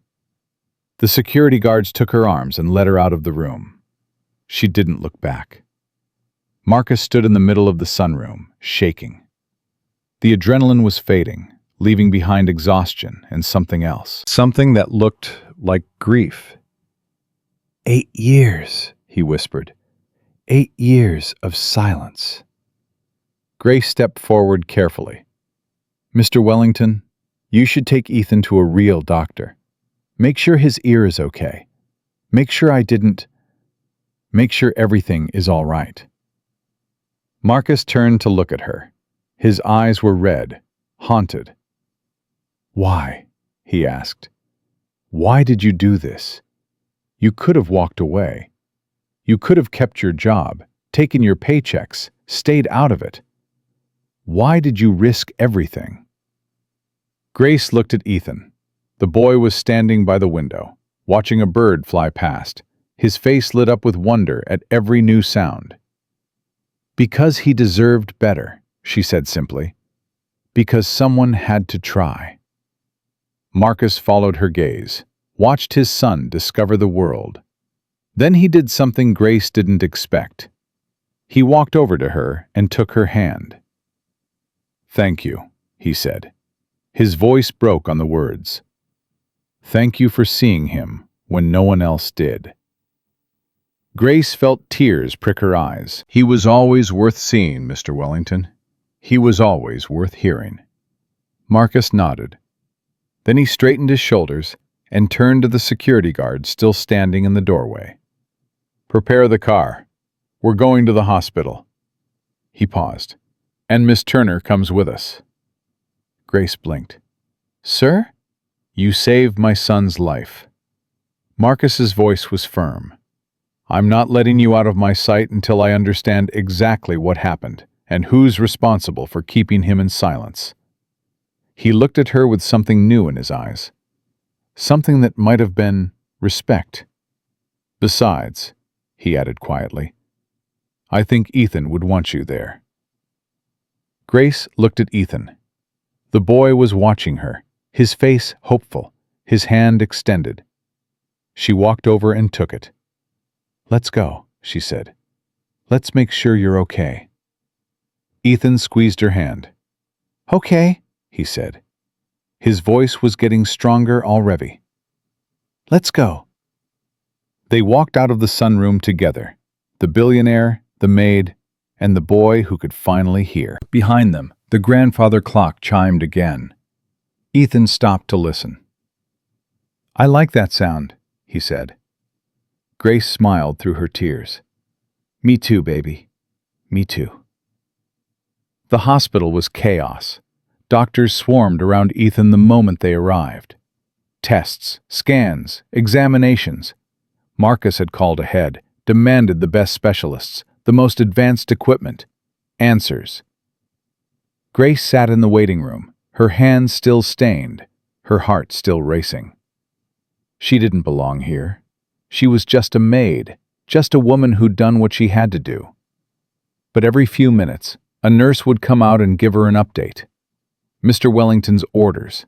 He wanted her to know everything. The blockage has been fully removed. His hearing appears to be intact. There's no sign of permanent damage. He's asking for you. Grace looked up at that last one. He's asking for me? The nurse smiled. He won't stop talking about the lady who gave him his ears back. Grace stood up on shaky legs. Can I see him? Follow me. Ethan was sitting on a hospital bed, wearing a paper gown, headphones over his ears. He was listening to music. His face was pure wonder. When he saw Grace, he pulled off the headphones and ran to her. I can hear drums, he said breathlessly, and guitars, and someone singing. It's so beautiful. How is everything so beautiful? Grace knelt down and hugged him tight. Because you can finally hear it, she whispered. Because the world was always this beautiful. You just couldn't hear it before. Ethan pulled back. His eyes were shining. Will you stay? He asked. Will you stay with us? Grace's heart clenched. She looked up at Marcus, who was standing by the window, watching them. That's not up to me, baby, she said softly. Marcus walked over. He stood there for a moment, looking at Grace, looking at his son. Then he spoke. The doctors found something, he said. His voice was carefully controlled. In Ethan's medical records from 4 years ago, a scan that showed the blockage clearly. Grace went cold. They knew. They knew. Marcus's jaw tightened. Someone noted it on the chart. Recommended immediate removal. And then, nothing. No follow-up. No procedure. No treatment. Grace stood up slowly. Who? Marcus pulled out his phone, showed her a photo of a medical document. There was a notation circled in red. Dense obstruction noted in right ear canal. Recommend immediate removal. Account flagged for ongoing treatment protocol. Ongoing treatment protocol, Grace repeated. What does that mean? Marcus's face was dark with fury. It means they flagged my account for continued billing. It means someone decided that my son's deafness was more profitable than his cure. It means they kept him deaf on purpose. Grace felt sick. How is that possible? How could they do that? Because I was desperate. Marcus's voice was bitter. Because I would have paid anything. Because they knew I'd keep coming back, keep writing checks, keep hoping. And as long as I kept paying, they had no reason to actually help. He looked at his son. 8 years, he whispered. 8 years I trusted them. 8 years I believed they were doing everything they could. And the whole time. He couldn't finish. Grace put her hand on his arm. You didn't know, she said gently. You couldn't have known. I should have seen it. I should have looked closer. I should have been paying attention. You were paying attention. You were fighting for him every day. They just made sure you were fighting the wrong battle. Marcus looked at her. His eyes were wet again. How did you see it? How did you see what I couldn't? Grace thought about it. Because I wasn't looking at his charts, or his test results, or his medical history, she said finally. I was just looking at him. At a little boy who touched his ear every time it hurt. At a child who was in pain and no one was helping. She met his eyes. Sometimes the most complicated problems have the simplest answers. You just have to stop looking for complicated solutions long enough to see them. Marcus was quiet for a long moment. Then he did something that surprised her. He reached into his pocket and pulled out an envelope. I found this in Mrs. Crawford's office, he said. She was going to have you thrown out today. No severance, no references, nothing. Grace took the envelope. Inside was her final paycheck, $800. She looked up at Marcus. I was going to lose everything, she said quietly. My job, my grandmother's care, everything. Why did you do it anyway? Grace looked at Ethan. The boy was back on the bed, headphones on, lost in a world of music he'd never known existed. Because some things are more important than money, she said. Because I made a promise a long time ago that I'd never stand by while a child suffered. Because, she paused. Because God put me here for a reason, and I think this was it. Marcus nodded slowly. Then he reached into his other pocket and pulled out a checkbook. What are you doing? Grace asked. He wrote something, tore off the check, and handed it to her. Grace looked at it.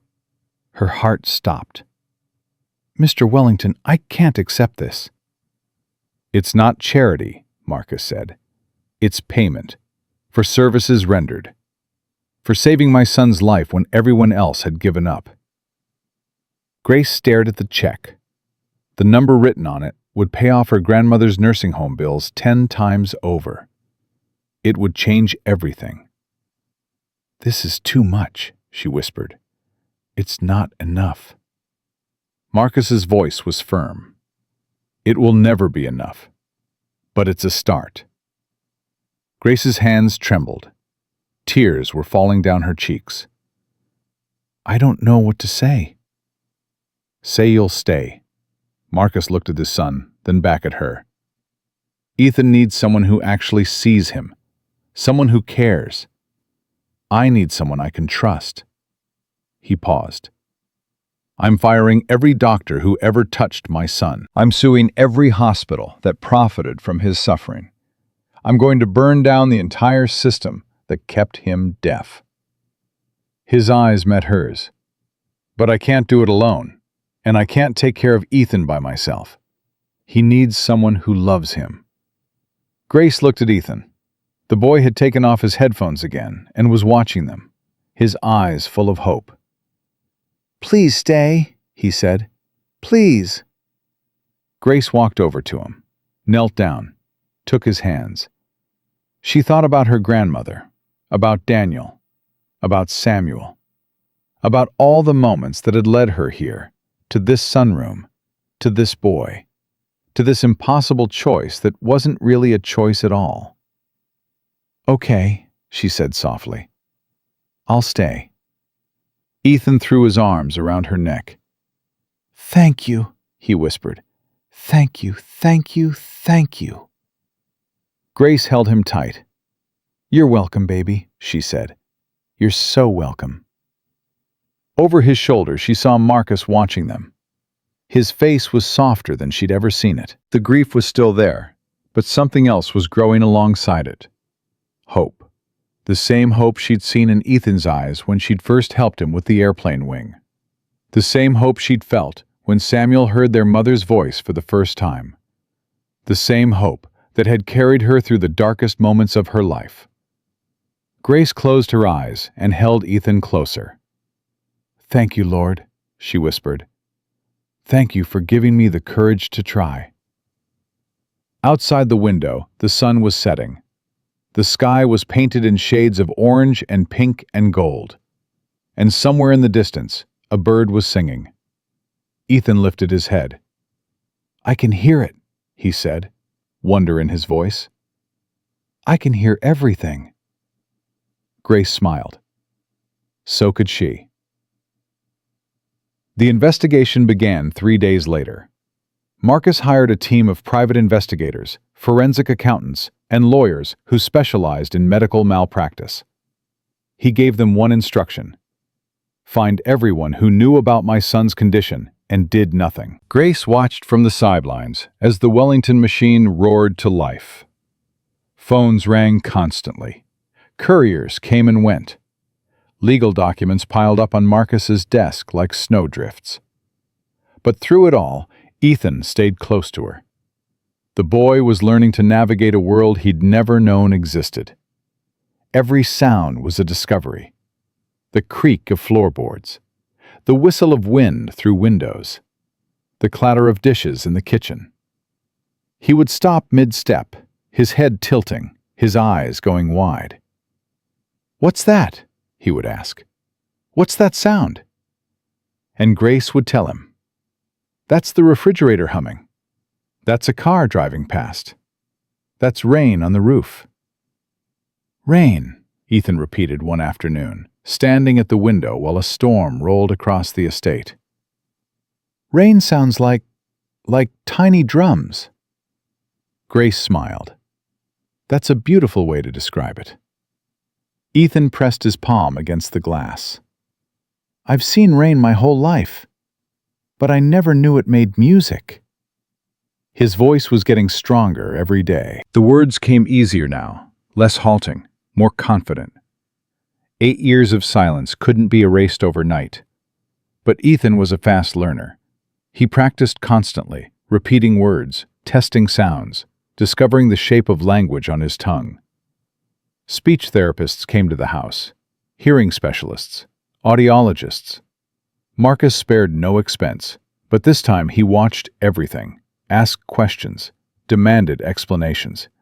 He wasn't going to be fooled again. 1 week after the procedure, Dr. Harrison called with the results of Ethan's comprehensive examination. Grace was in the study with Marcus when the call came. She started to leave, to give him privacy, but he held up his hand. "Stay," he said. "You should hear this too." He put the phone on speaker. "Mr. Wellington?" Dr. Harrison's voice crackled through the device. "I have good news and I have disturbing news. Which would you like first?" "The disturbing news," Marcus said. "I've had enough surprises." A pause. Then, Dr. Harrison spoke carefully. "We've completed our review of Ethan's medical history. Every scan, every test, every examination from the past 8 years. And I have to tell you, Mr. Wellington, what we found is unprecedented." Marcus's jaw tightened. "Go on." The blockage in Ethan's ear was visible on imaging as early as age 3. It was noted in reports from Johns Hopkins, the Zurich Clinic, and at least 4 other facilities. Each time it was flagged for follow-up.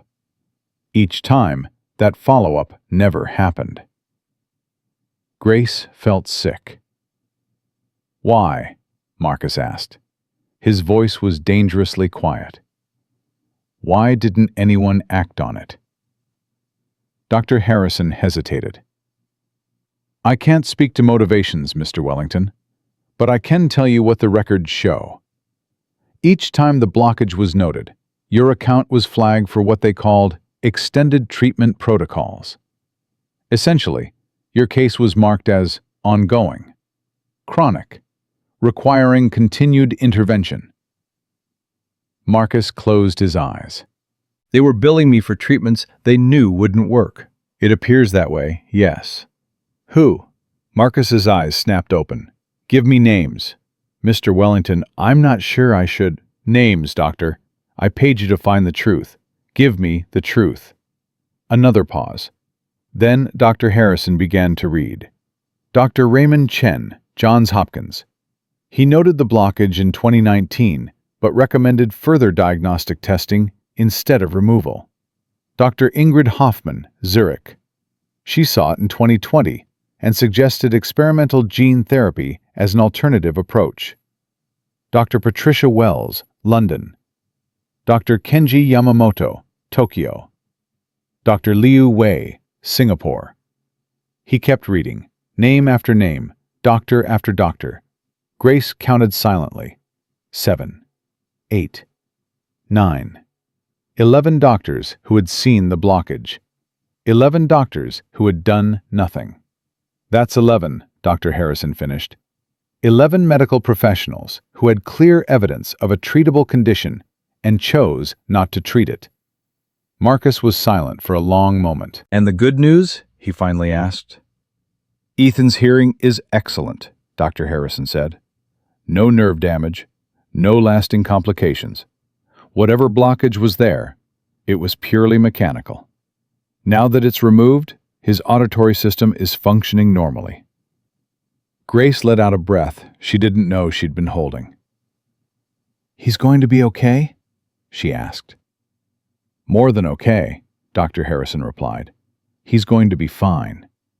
His speech development will take time, of course, but there's no medical reason he can't live a completely normal life." Marcus nodded slowly. "Thank you, Doctor." "Mr. Wellington, one more thing." "Yes?" "The woman who removed the blockage, the maid." Grace's heart clenched. "What about her?" Marcus asked. "She saved your son's life," Dr. Harrison said simply. "I've seen the photographs of what she extracted. Another year, maybe 2, and that mass would have caused permanent damage, infection, possibly worse." He paused. "I don't know how she knew to look when so many trained professionals didn't. But whatever instinct told her to try, it was right. She should be very proud." Marcus looked at Grace. His eyes were soft. "She is," he said quietly. "We all are." He ended the call. The study was silent. Then Marcus stood up and walked to the window. 11 doctors, he said. His voice was hollow. 11 doctors who looked at my son and saw dollar signs. "Mr. Wellington," Grace started. He held up his hand. "I trusted them. I trusted them with the most precious thing in my life. And they betrayed that trust for money." He turned to face her. "I'm going to destroy them," he said. "Every single one. I'm going to make sure they never practice medicine again. I'm going to make sure the whole world knows what they did." Grace nodded slowly. "And then what?" "What do you mean?" "After you've destroyed them. After you've won your lawsuits and collected your settlements. What then?" Marcus stared at her. "I don't understand the question." Grace walked over to him. "Ethan can hear now," she said gently. "He can speak. He can learn. He can grow up to be whoever he wants to be. That's the miracle. That's what matters." She put her hand on his arm. The revenge won't give you back those 8 years. It won't heal the wounds. It won't make the anger go away. Marcus's jaw worked. So what? I'm supposed to just let them get away with it? No, Grace said. Hold them accountable. Get justice. Make sure they can't do this to anyone else. She paused. But don't let the anger consume you. Don't let it take you away from your son just when he needs you most. Marcus was quiet for a long moment.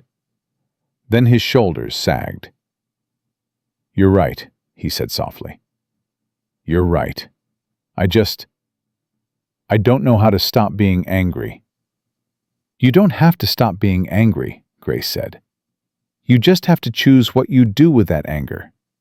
Use it to protect other families. Use it to change the system. Use it to make sure no other child goes through what Ethan went through. She squeezed his arm. But don't use it to poison the life you're building. Don't use it to miss the moments that matter. Marcus looked at her for a long moment. How did you get so wise? He asked quietly. Grace smiled sadly. I learned the hard way. Lost people I loved because I was too angry to see what really mattered. She thought of Daniel, of her mother, of all the years she'd spent being bitter instead of being present. I don't want that for you, she said. I don't want that for Ethan. Marcus nodded slowly. Then he turned and looked out the window. Ethan was in the garden below, running through the grass with one of the groundskeeper's dogs. His laughter floated up to them, bright and clear and joyful. Listen to that, Marcus whispered. Listen to him laugh. Grace smiled. I know. It's the most beautiful sound in the world. Marcus watched his son for a long moment. Then he made a decision. I'm going to take him somewhere, he said. Just the two of us. Maybe the beach. Maybe the mountains. Somewhere we can just be together. He looked at Grace. Will you come with us? Grace hesitated.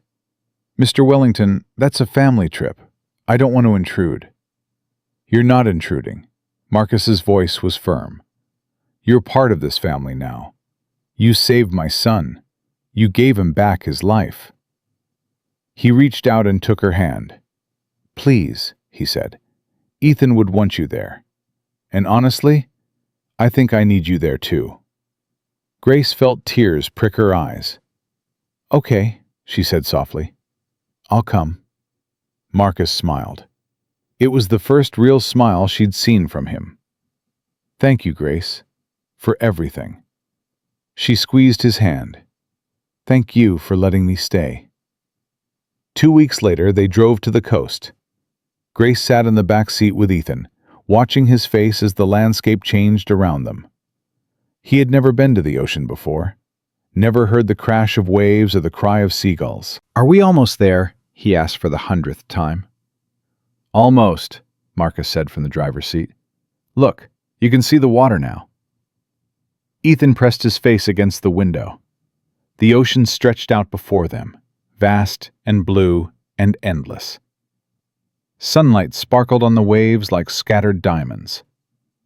It's so big, Ethan breathed. It's so big, Dad. I know, Marcus said. His voice was thick. They parked at a small beach house Marcus had rented. Nothing fancy, just 3 bedrooms, a kitchen, and a porch overlooking the sand. The moment they stepped out of the car, Ethan froze. What's that sound? He asked. Grace listened. The waves were rolling in, crashing against the shore in a steady rhythm. That's the ocean, she said. That's what waves sound like. Ethan's eyes went wide. He took off running. Ethan, wait! Marcus called, but the boy was already gone, sprinting across the sand toward the water. Grace and Marcus ran after him. Ethan stopped at the edge of the surf. The waves lapped at his feet, and he gasped at the cold. But he didn't move. He just stood there, staring at the ocean, listening. Grace caught up to him, breathless. Ethan, You okay?" Ethan nodded slowly. Then he looked up at her, and his eyes were full of tears. "It sounds like breathing," he said. "Like the world is breathing." Grace knelt down beside him, not caring that the water was soaking her shoes. "That's a beautiful way to think of it," she said. Marcus reached them and knelt on Ethan's other side. "What do you think, son?" he asked. "Do you like the ocean?" Ethan was quiet for a moment. Then he reached out and took both their hands. "I like hearing it," he said. "I like hearing everything." He looked at Grace. "I like hearing you," he said. "Your voice is nice, soft, like warm blankets." Grace's heart broke and healed at the same time. "Thank you, baby," she whispered. Ethan looked at Marcus. "And I like hearing you, Dad. Your voice is strong, like thunder." But not scary thunder. Safe thunder. Marcus couldn't speak. He just pulled his son into his arms and held him while the waves crashed around them. Grace watched them, father and son, embracing in the surf. The sun was setting behind them, painting the sky in shades of orange and gold.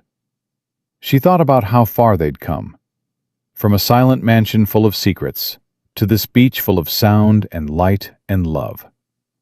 She thought about her grandmother, safe in her new facility, paid for in full. She'd visited last week, and the old woman had smiled and called her by name. She thought about Daniel, the brother she'd lost, and Samuel, the brother she'd helped save, and how their stories had led her here, to this moment, to this family. She thought about faith, about trust, about taking risks when everything said you shouldn't. "Thank you, Lord," she whispered under her breath. "Thank you for bringing me here." The waves answered, crashing and retreating, eternal and constant. Ethan pulled back from his father's embrace. "Dad?" "Yes, son?" "Will you teach me to swim?" Marcus laughed. It was a real laugh, full and free. "Of course I will," he said. "Tomorrow, first thing." "Promise?" "Promise." Ethan smiled. Then he turned to Grace. "Will you watch?" Grace nodded. "I'll be right there, cheering you on." "Good," Ethan said. "I want you to see me be brave." Grace's eyes filled with tears. "You're already brave," she said. "You're the bravest person I know." Ethan shook his head. "No," he said. "You are." He reached out and took her hand. "You were scared," he said. "I know you were. Mrs. Crawford told you to stop. Everyone told you to stop. But you didn't. You helped me anyway." His eyes met hers.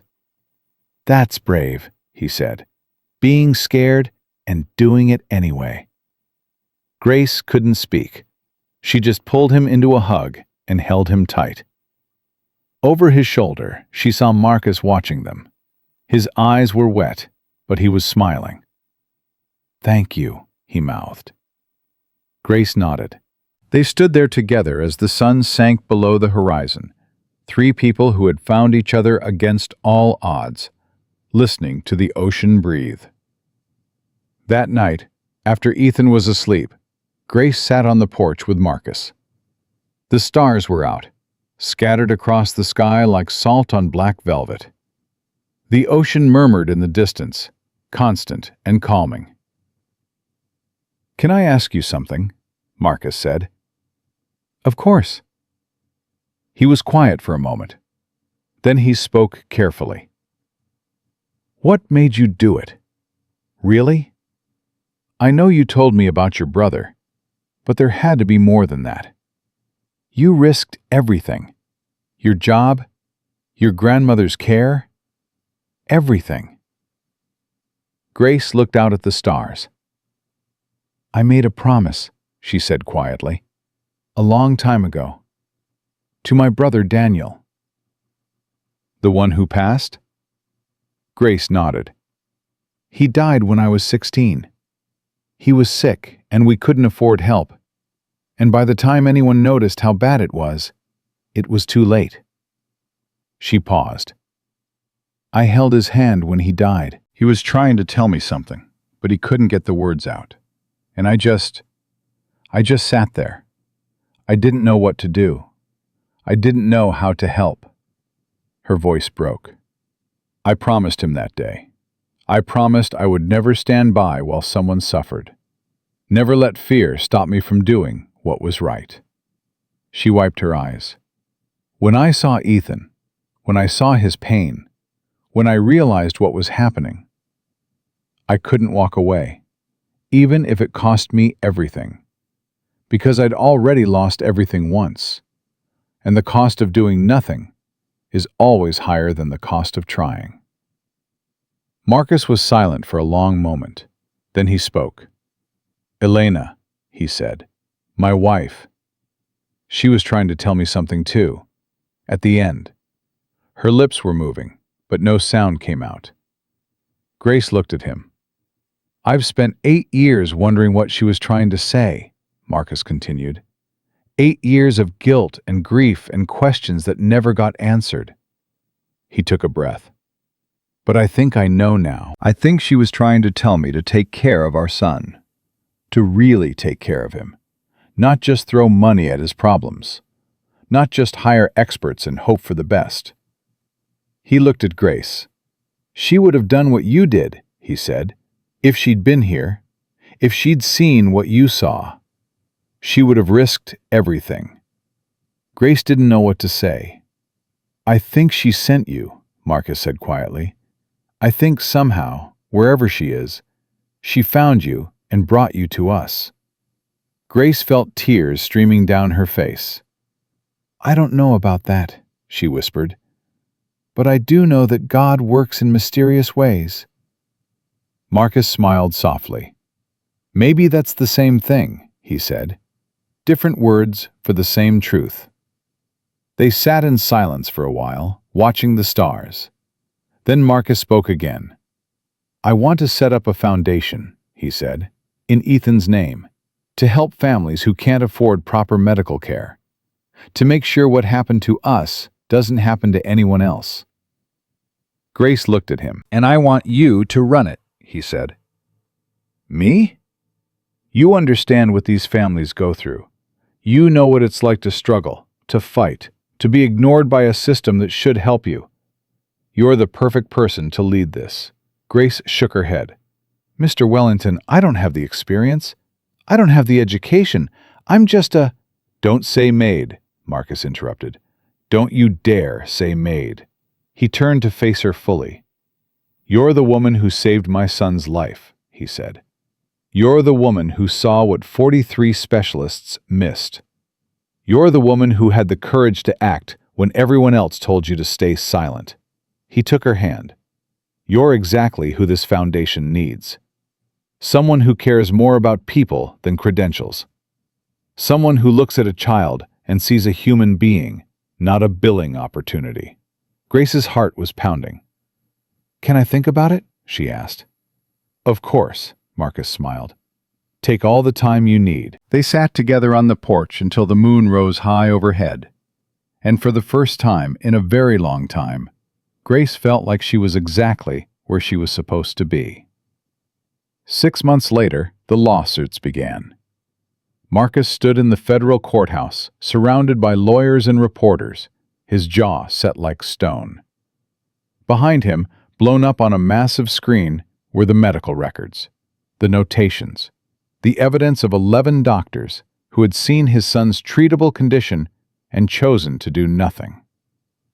"Ladies and gentlemen of the press," Marcus said into the microphones, "for 8 years I trusted the medical establishment with my son's life. I spent $47 million seeking a cure for what I was told was an incurable condition." He paused. "I was lied to."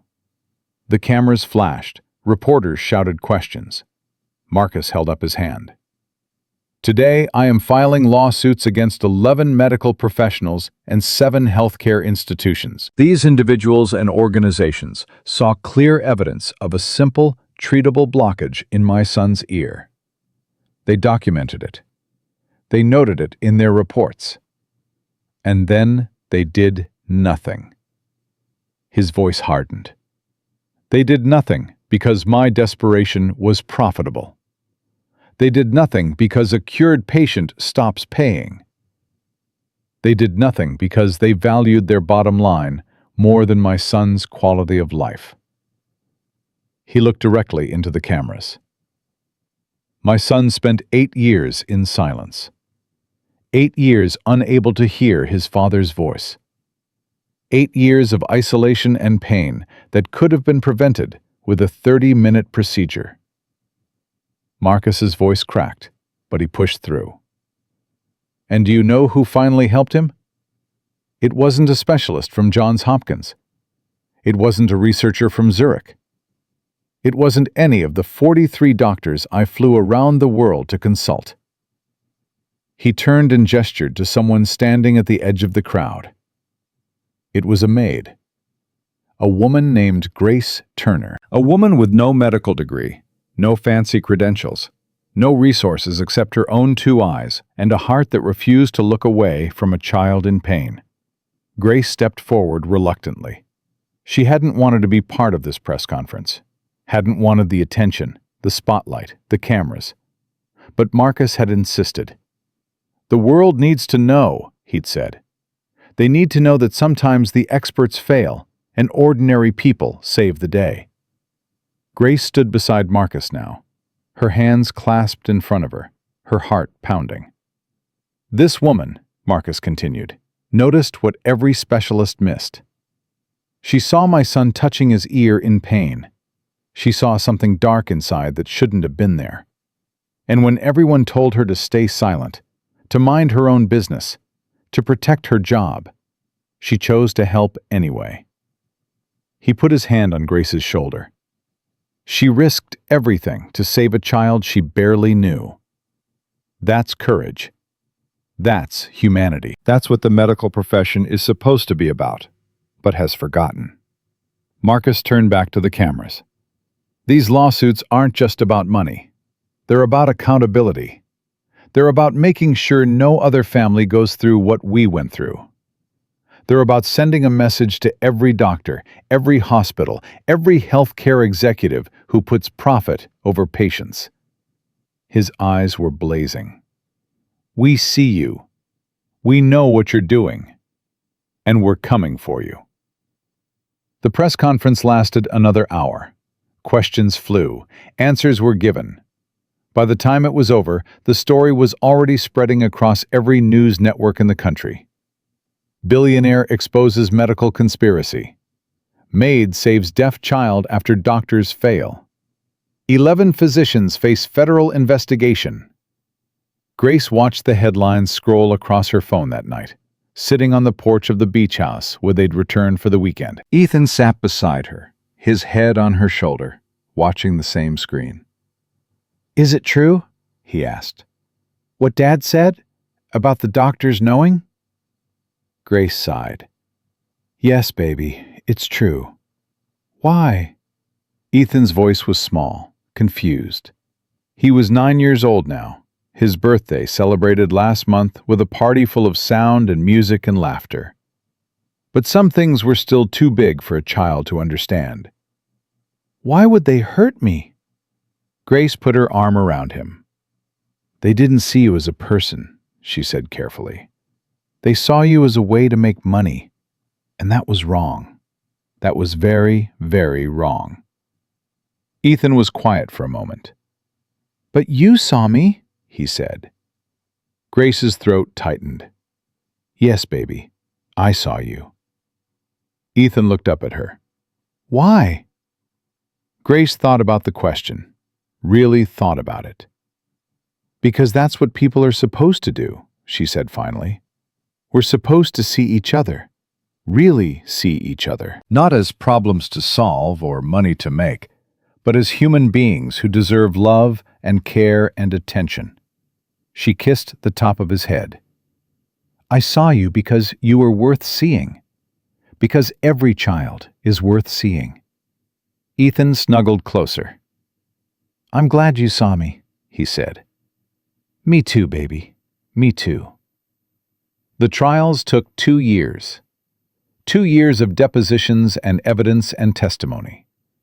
2 years of doctors denying, deflecting, defending their actions. 2 years of corporate lawyers trying every trick to delay, dismiss, and discredit. But Marcus Wellington was not a man who gave up easily. He hired the best legal team money could buy. He funded independent investigations. He brought in expert witnesses from around the world who testified that the blockage in Ethan's ear was clearly visible on imaging, clearly documented in records, clearly treatable with a simple procedure. One by one, the doctors fell. Doctor? Raymond Chen lost his medical license after it was revealed he had recommended continued testing specifically to bill for additional procedures. He wept on the witness stand as the verdict was read. Dr. Ingrid Hoffman fled to Switzerland, but was extradited after international pressure. She was convicted of medical fraud and sentenced to 5 years in prison. Dr. Patricia Wells committed suicide before her trial could begin. She left a note apologizing to Ethan, to Marcus, to all the families she had failed over her career. The note was published in newspapers around the world. Others received prison sentences, fines, lifetime bans from practicing medicine. The hospitals that had participated in the scheme paid hundreds of millions in settlements. 3 of them closed their doors entirely, their reputations destroyed beyond repair. But the biggest victory came on a Tuesday afternoon in a federal courtroom. The jury had been deliberating for 3 days. Grace sat in the gallery beside Ethan, now 10 years old, his hand clasped tightly in hers. Marcus sat at the plaintiff's table, his lawyers arrayed around him, his face carefully blank. The foreman stood. In the matter of Wellington versus Metropolitan Healthcare Systems, the jury finds the defendant guilty on all counts. The courtroom erupted. Guilty! Guilty!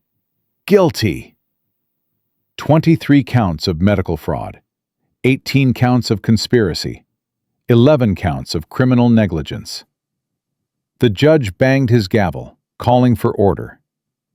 Marcus turned around and found Grace's eyes. He was crying. She was too. Ethan squeezed her hand. "We won?" he whispered. Grace nodded, unable to speak. Ethan looked at his father, then back at Grace. "Does this mean no other kids will go through what I went through?" Grace pulled him into a hug. "That's what we're going to make sure of," she said. "That's what the foundation is for." The Wellington Foundation for Medical Accountability launched 1 year later. Grace stood at the podium, looking out at a room full of reporters, donors, healthcare advocates, and families who had come from around the country to attend the opening ceremony. She still couldn't quite believe she was here. 3 years ago, she'd been a maid with $800 in her bank account and a grandmother in a nursing home she couldn't afford. Now she was the executive director of a foundation with a $50 million endowment and a mission to transform healthcare in America. "Good afternoon," she said, her voice steady. "My name is Grace Turner. 3 years ago, I was cleaning floors in a billionaire's mansion when I noticed a little boy in pain." She paused. "I wasn't a doctor. I wasn't a specialist. I was just a woman who paid attention. And what I saw in that child's ear changed everything." She told the story. The whole story. The darkness she'd noticed, the warnings she'd received, the threats, the fear, the moment she'd made the choice to act anyway, and the aftermath. The discovery that 11 doctors had known, the trials, the convictions, the reformation of medical oversight that was already beginning to ripple through the healthcare system. This foundation exists because of a simple truth, Grace said. Healthcare should be about healing people, not billing them. It should be about seeing patients as human beings, not revenue streams. She looked out at the audience. Too many families fall through the cracks. Too many children suffer because their parents can't afford the right doctors or don't know the right questions to ask. Too many conditions go undiagnosed because the system is designed to fail them. Her voice strengthened. The Wellington Foundation will change that. We're funding free clinics in underserved communities. We're training patient advocates who will help families navigate the healthcare system. We're creating oversight mechanisms to hold doctors and hospitals accountable. She took a breath. And we're building a network of people who believe that every child deserves to be seen. Really seen. Not as a number on a chart, but as a human being worthy of care. She stepped back from the podium. "Thank you," she said. "Together, we're going to build a better system, one patient at a time." The applause was thunderous. Grace walked off the stage and into Marcus's arms. "You were amazing," he said. "I was terrified," she admitted. He laughed. "That's what courage is, being terrified and doing it anyway." Grace smiled. "Someone wise told me that once." Ethan ran up to them, his face glowing. "Grace, did you see? Everyone was clapping for you." Grace knelt down and hugged him. "They were clapping for all of us," she said. "For you, for your dad, for everyone who believed this foundation could make a difference." Ethan pulled back and looked at her seriously. "I want to help," he said. "When I grow up, I want to help kids like me." Grace's heart swelled. "You will, baby. I know you will." That night, Grace visited her grandmother. The old woman was 91 now, still sharp, still smiling, still humming hymns when she thought no one was listening. The private facility Marcus had paid for was beautiful, filled with gardens and sunshine and staff who treated every resident like family. Grace sat beside her grandmother's bed, holding her wrinkled hand. "I saw you on the television," her grandmother said, "giving that big speech." Grace smiled. "You did?" "Of course I did." Her grandmother squeezed her hand. "My granddaughter, running a foundation, helping people, making a difference." She shook her head slowly. "I always knew you were special, Grace. From the moment I picked you up that night, crying for your mama and daddy, I knew God had big plans for you." Grace felt tears prick her eyes. "I almost gave up, Grandma, when Mrs. Crawford threatened me. When everything seemed impossible, I almost walked away." "But you didn't." "No, I didn't." Her grandmother smiled. "You know why?" Grace shook her head. "Because I raised you to listen to God," her grandmother said. "And when He tells you to do something, you do it, even when you're scared, even when it costs you. Because the cost of obedience is always less than the cost of walking away from what's right." Grace leaned forward and kissed her grandmother's forehead. "Thank you, Grandma, for everything." Her grandmother patted her hand. "Go change the world, baby girl. I'll be watching." 1 year later, Grace got a phone call that changed everything again. She was in her office at the foundation when her assistant knocked on the door. "There's someone on line 2, her assistant said. "A woman from Ohio. She says it's urgent."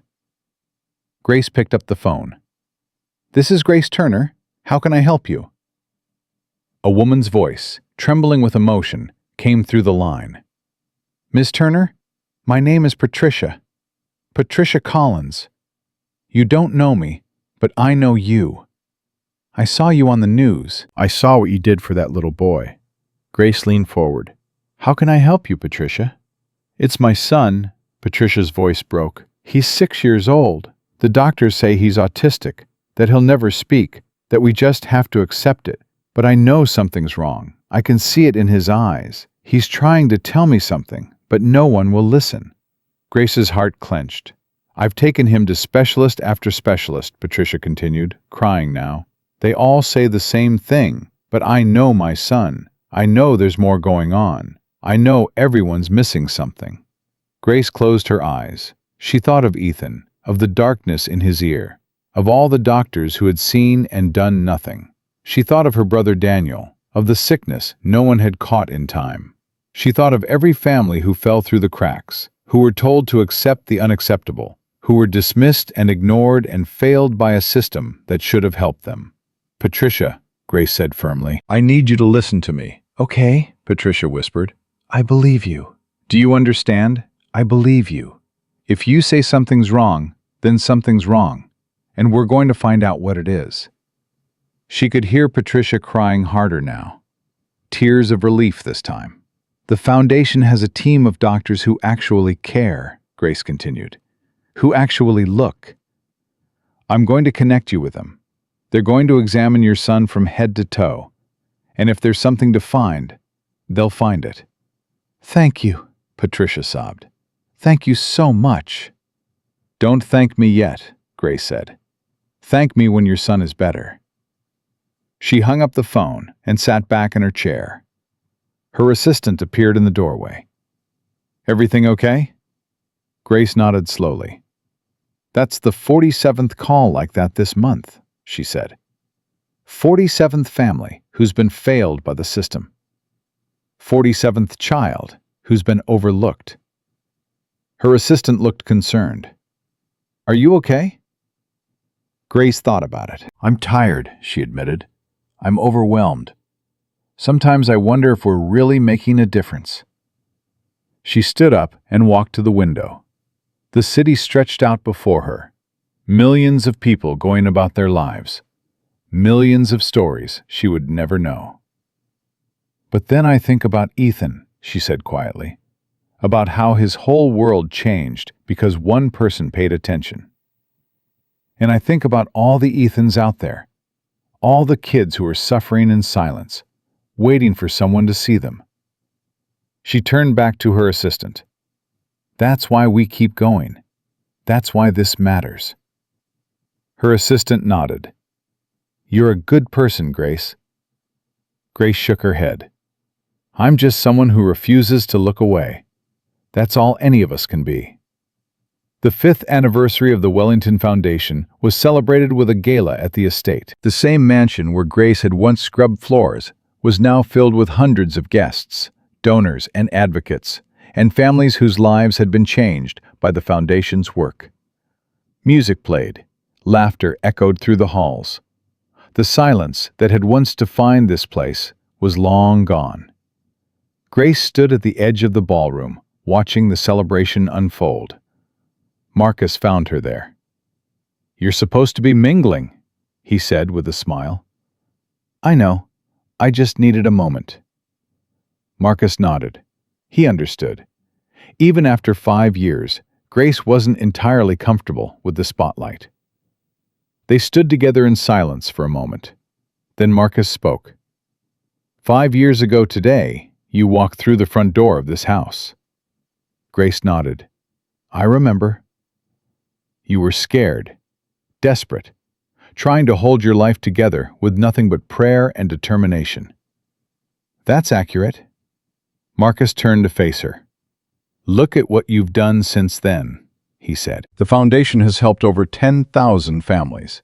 We've trained 500 patient advocates. We've gotten laws passed in 12 states requiring independent oversight of chronic diagnoses." He shook his head. "You've changed the world, Grace." "We've changed the world," she corrected. "All of us, together." Marcus smiled. "Fair enough." He offered her his arm. "Come on. There's someone who wants to see you." Grace let him lead her through the crowd to a small stage that had been set up at one end of the ballroom. Ethan was standing there, holding a microphone. He was 13 now, tall for his age, his voice clear and strong. He'd spent years in speech therapy, worked harder than any child should have to work, and now he spoke as fluently as any of his peers. "Ladies and gentlemen," he said into the microphone, "can I have your attention, please?" The room quieted. "Most of you know my story," Ethan continued. "When I was 8 years old, I couldn't hear. I couldn't speak. I lived in a world of silence that everyone told my father was permanent." He paused. "But there was a woman who refused to accept that. A woman who saw me when no one else did. A woman who risked everything to give me my life back." He looked at Grace. "Grace, will you please come up here?" Grace felt her face flush. She shot Marcus a look. He just smiled and gave her a gentle push. She walked to the stage on shaky legs. Ethan took her hand. "5 years ago, you gave me my hearing," he said. "You gave me my voice. You gave me a chance to live a normal life." His eyes were wet. "But you gave me something else, too. You gave me an example of what it means to be brave. What it means to stand up for what's right, even when everyone tells you you're wrong." He squeezed her hand. "I want to be like you when I grow up," he said. "I want to help people the way you helped me." Grace couldn't speak. Tears were streaming down her face. Ethan pulled something from his pocket. A small velvet box. "This is from me and Dad," he said. He opened the box. Inside was a pendant. A golden ear, delicately crafted with a small diamond at its center. "To remind you of what you did," Ethan said, "and to remind the world that sometimes the smallest act of courage can change everything." Grace took the pendant with trembling hands. "Thank you," she whispered. "Thank you, Ethan." He hugged her fiercely. "No," he said.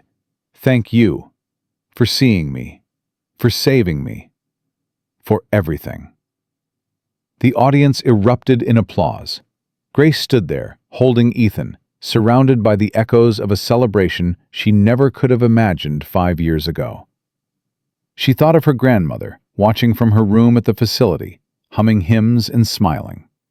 She thought of Daniel, the brother she'd lost, whose memory had driven her to never look away from a child in pain. She thought of Samuel, the brother she'd helped save, whose story had shown her that miracles were possible. And she thought of the $47 million Marcus had spent chasing a cure, only to find it in the hands of a maid with a pair of tweezers and a prayer. God works in mysterious ways, she thought. He really does. She looked out at the crowd, at Marcus beaming with pride, at the families who had come from around the country to celebrate, at the future stretching out before them, full of possibility. And she made a silent promise. She would keep seeing, keep listening, keep fighting for every child who was overlooked, every family who was dismissed, every patient who was failed by a system that had forgotten its purpose. Because that's what courage was. That's what faith was. Being scared and doing it anyway. Looking at darkness and choosing to bring light. Hearing silence and refusing to accept it. Grace Turner had started as a maid, a nobody, a woman with nothing but faith and willing hands. And she had changed the world. Not because she was special, but because she was willing. And sometimes that's all a miracle needs.